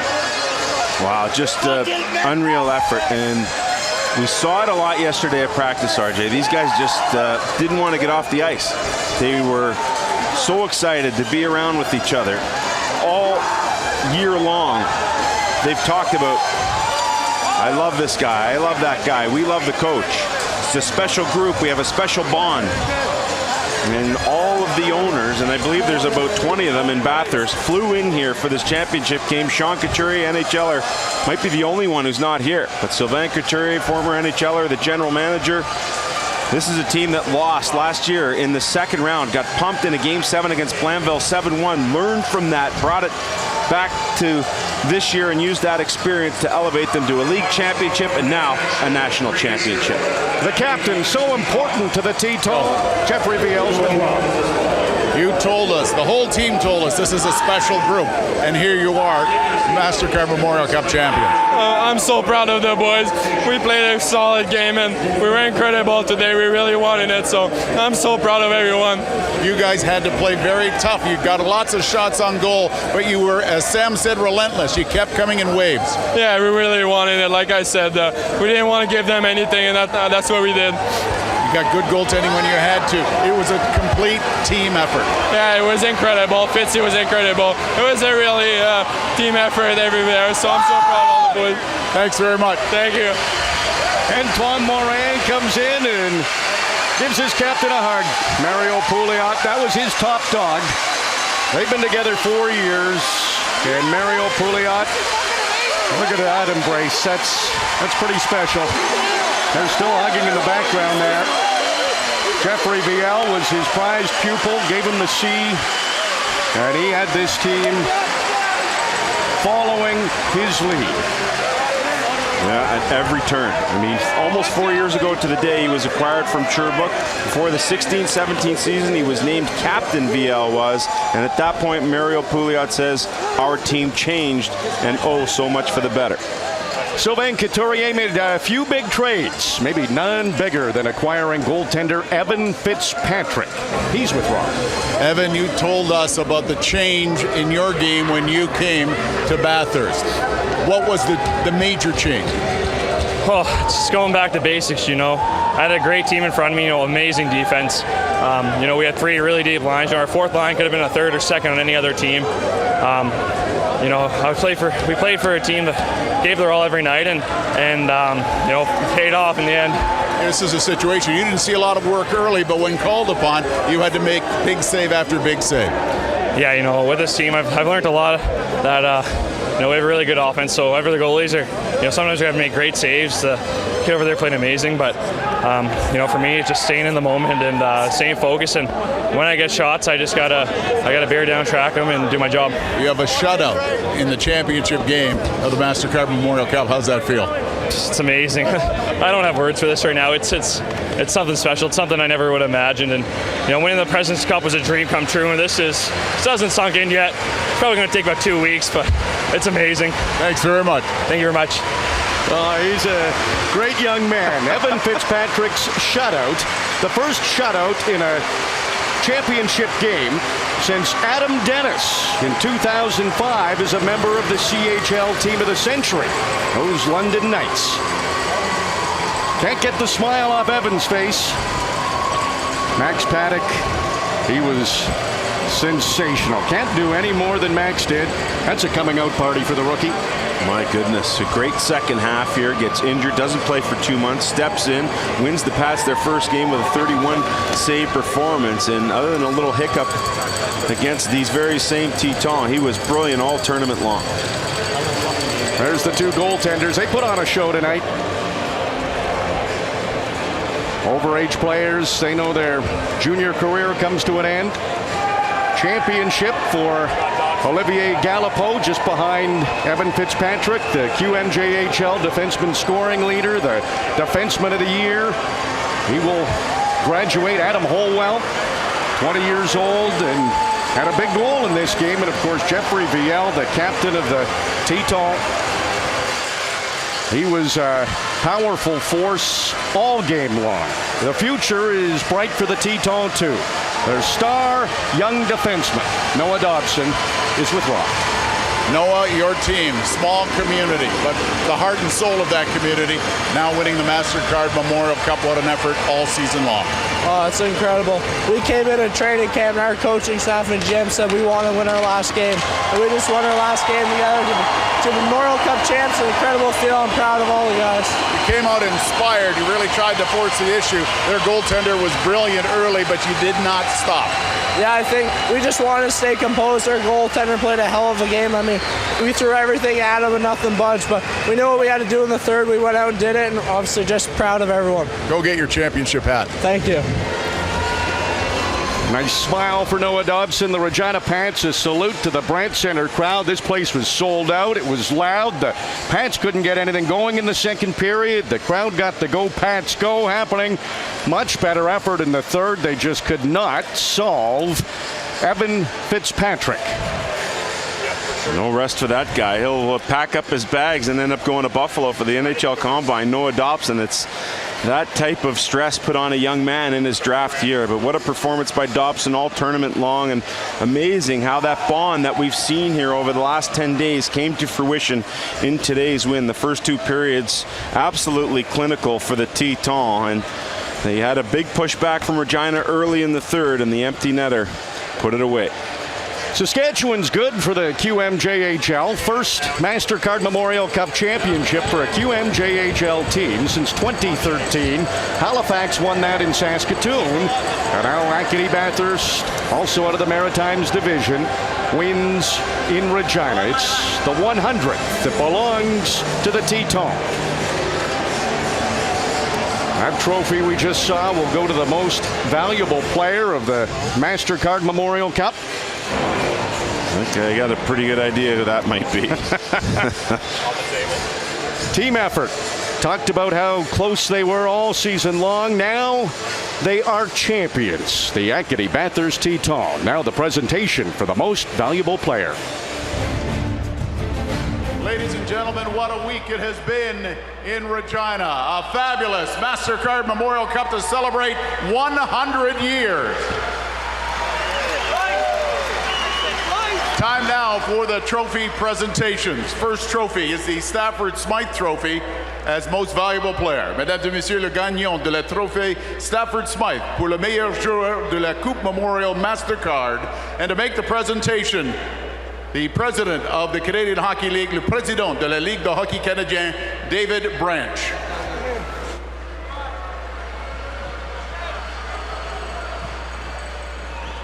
The winner of the Stafford Smythe Trophy as the 100th MasterCard Memorial Cup Most Valuable Player with 13 points in the tournament from the Regina Pats, Sam Steele.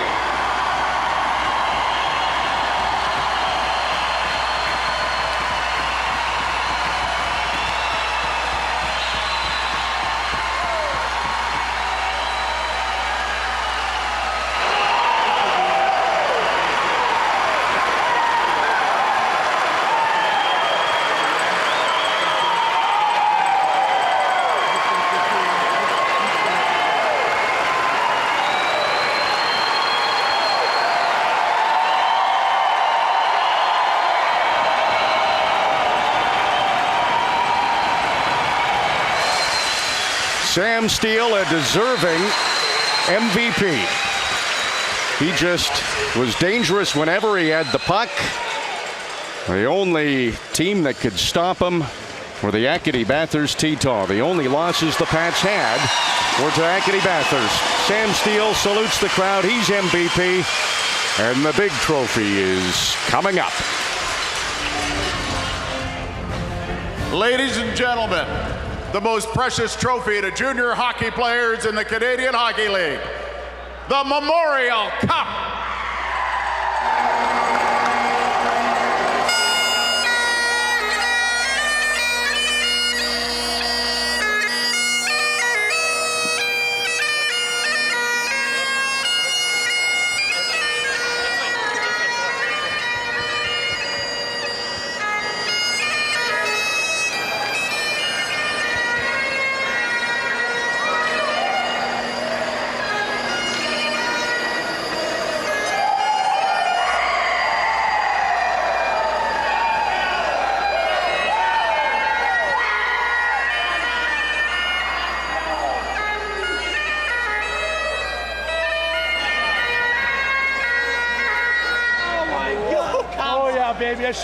Mesdames et messieurs, au nom de la Ligue canadienne de hockey, merci à la ville de Regina pour votre support au 100e anniversaire de la Coupe Memorial.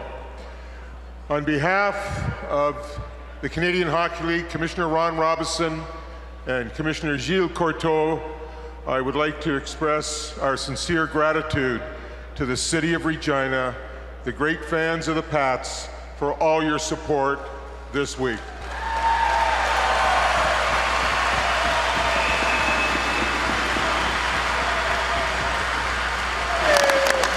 As well, allow me to thank what an incredible province Saskatchewan is. Appreciate the support of Premier Kelly Moe, the Scott Moe, that should be. I'm sorry, Scott. And then as well, the work of Sean Semple and his host organizing committee in making this a fabulous week. for the most important people in the game, and that's the players. Thank you.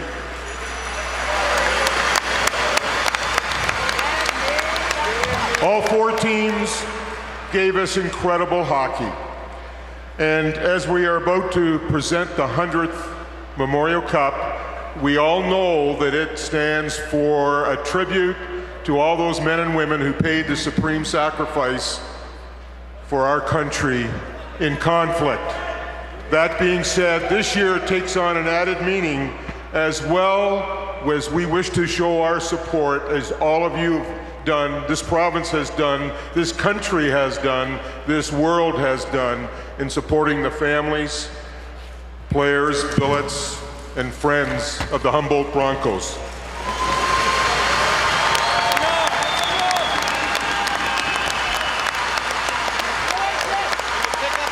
So I guess it's about time. Jeffrey Vial, come on forward.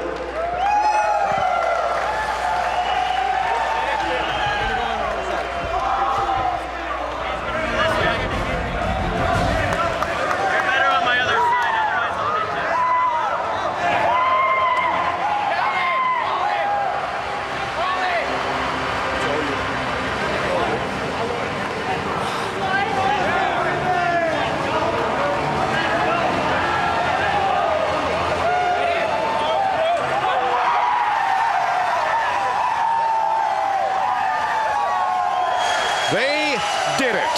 The Acadie-Bathurst Teton, 2018 Memorial Cup champions. They win the 100th. Jeffrey Vial called over the other 2 overagers, Olivier Galipeau, Adam Holwell. Such a great leadership group. We were told over and over by Mario Pouliot and the players that those 3 led the way. They helped mold the young players, and everybody just followed the lead of those 3. Galipeau, Defenseman of the Year, and the man who orchestrated this championship team is with Rob.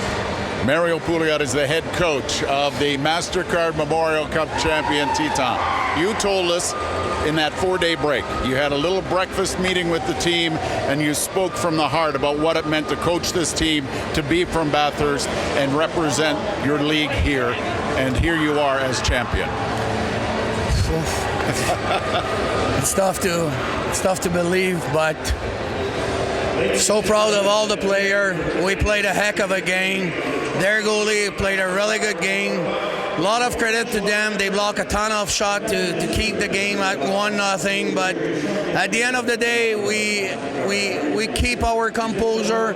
We did the right play at the right moment, and it's so amazing.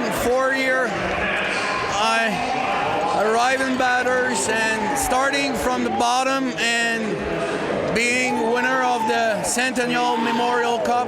It's amazing feeling, and was a long process, but so grateful today. And Bathurst, we win this Memorial Cup for you, so the Mem Cup will be in Bathurst tomorrow. Félicitations. Thank you. Says all the right things. Great coach. A lot of those things we heard over the season, especially over the last couple of weeks here in Regina. Play the right way, do the right things. Don't worry about the result. Play the proper way and good things will happen. And win your final game, and that's exactly what they did. They went about their business in a very professional manner. They covered all the details. We showed off the top, picking up pucks, being respectful when the dignitaries came onto the ice. And this has a lot of meaning, because you go back to 10 years ago and the bus crash that killed 8 people in Bathurst. 4 years ago, the passing of Jordan Boyd in camp, and now they have such a great championship to celebrate. The Defenseman of the Year is with Rob. Olivier Galipeau, MasterCard Memorial Cup champion. How does that sound? It's just amazing. It's something that you dream of when you start to play into junior, and now we're here to end my junior career. There's no better way. Coach always talked about work ethic. Players always talked about work ethic. I think we saw it in this championship game. Yeah, I mean, we came out strong in the first. We didn't play since like 4 or 5 days. We won a good start, and again, We worked hard in the corners. That's what paid off, and our chemistry since the beginning of the year, since I'm there, since Christmas, is just amazing. I think that's one of the reasons why we're here. Your last practice, we saw the entire team at center ice here. Somebody said a couple of words, and you all raised your stick together. What were those final words? To enjoy this moment, because it happens probably once in a lifetime, and then to enjoy this all together. We're a big family, and it's just amazing to live this with them. When Jeff called out the 2 OAs, what was that feeling? Just amazing to share with those 2 20s. I mean, this was our last junior game. To win this, to share this with them, there's no better feeling. Congratulations. Thank you. Olivier Galipeau was at the Memorial Cup as a 16-year-old. And he took all that knowledge he learned from a terrific Val d'Or team and a great defensive group to learn from here, and he's passed it on. Players like Noah Dobson, young players that will do the same in the future. Mario Durocher, the coach at that time, said about Galipeau, this is a special player, and he weighed and weaved his way through his QMJHL career to end up in a spot where all of those lessons finally have paid off for him. Rob is now with Samuel Aslan. Usually we have a very professional crew of cameramen here to cover every MasterCard Memorial Cup. Now you're doing a little camera work? Yeah, I think I'm the professional. That's why they gave it to me. Tell me about the feeling right now and the energy that you're feeding off from this team. Man, there's actually no word. Win the press cup, it's something huge, a great accomplishment. But the Mem Cup, I mean, that's a dream. That's what we're talking about since we're little like this. There's actually no word for that. I'm talking to you, I got goosebumps all over my body. So I dreamt of that moment since the start of the series, and now we're here. There's nothing like that. Coach put a plan in place. You picked up players along the way. Everybody bought in. Oh yeah, we had a great team. We had the best team in the almost. We had the best team in Canada. Tell you what, now this is what you want to do, is celebrate with your fans that here. You know that Bathurst had a viewing party. You know the party's on. Oh yeah, it's on, and I hope it's going to be still on Tuesday, because we're going to be there. All right, Mr. Cameraman, go enjoy the moment. All right, thank you. Smile at the camera, Rob. That will be some video to be cherished. And Samuel Aslan, I don't think the smile left his face for 2 weeks being here.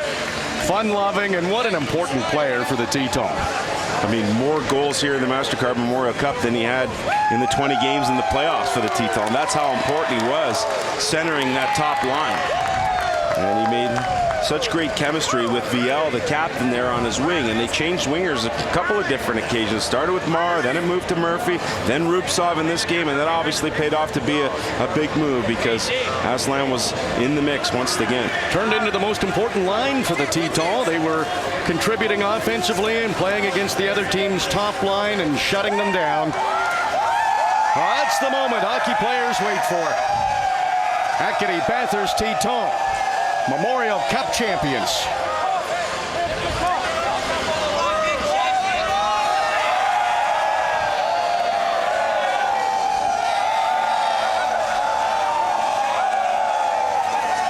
That picture will live forever for those players.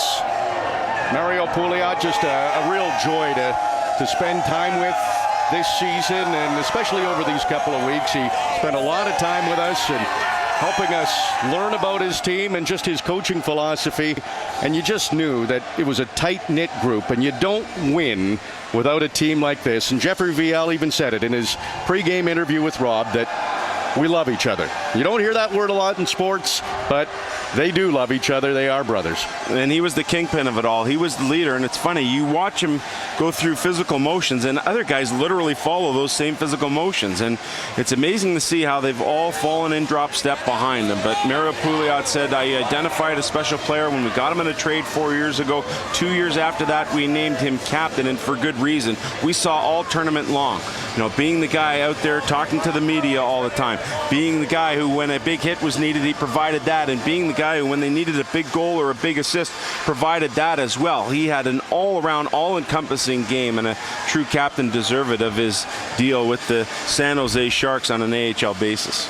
Positives do pay off. The team very positive, led by their coach Mario Pouliot, and for the first time since 2013, the QMJHL is a champion again, and it's the Acadie-Bathurst Teton 100th Memorial Cup champions.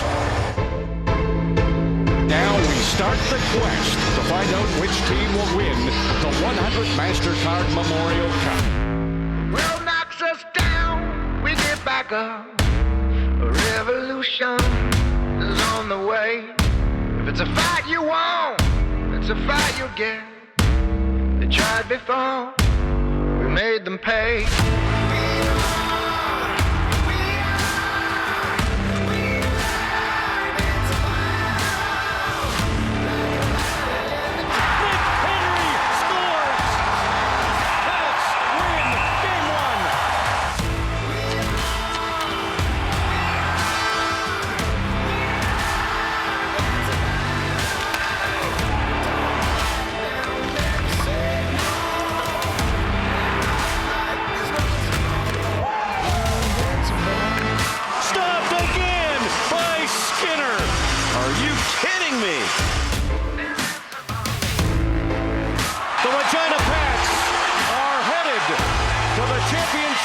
The OHL's run of 3 straight MasterCard Memorial Cup championships has come to an end.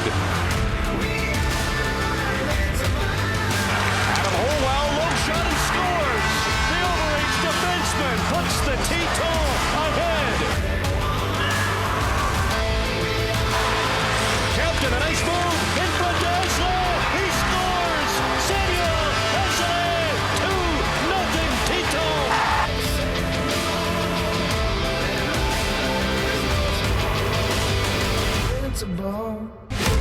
Invincible.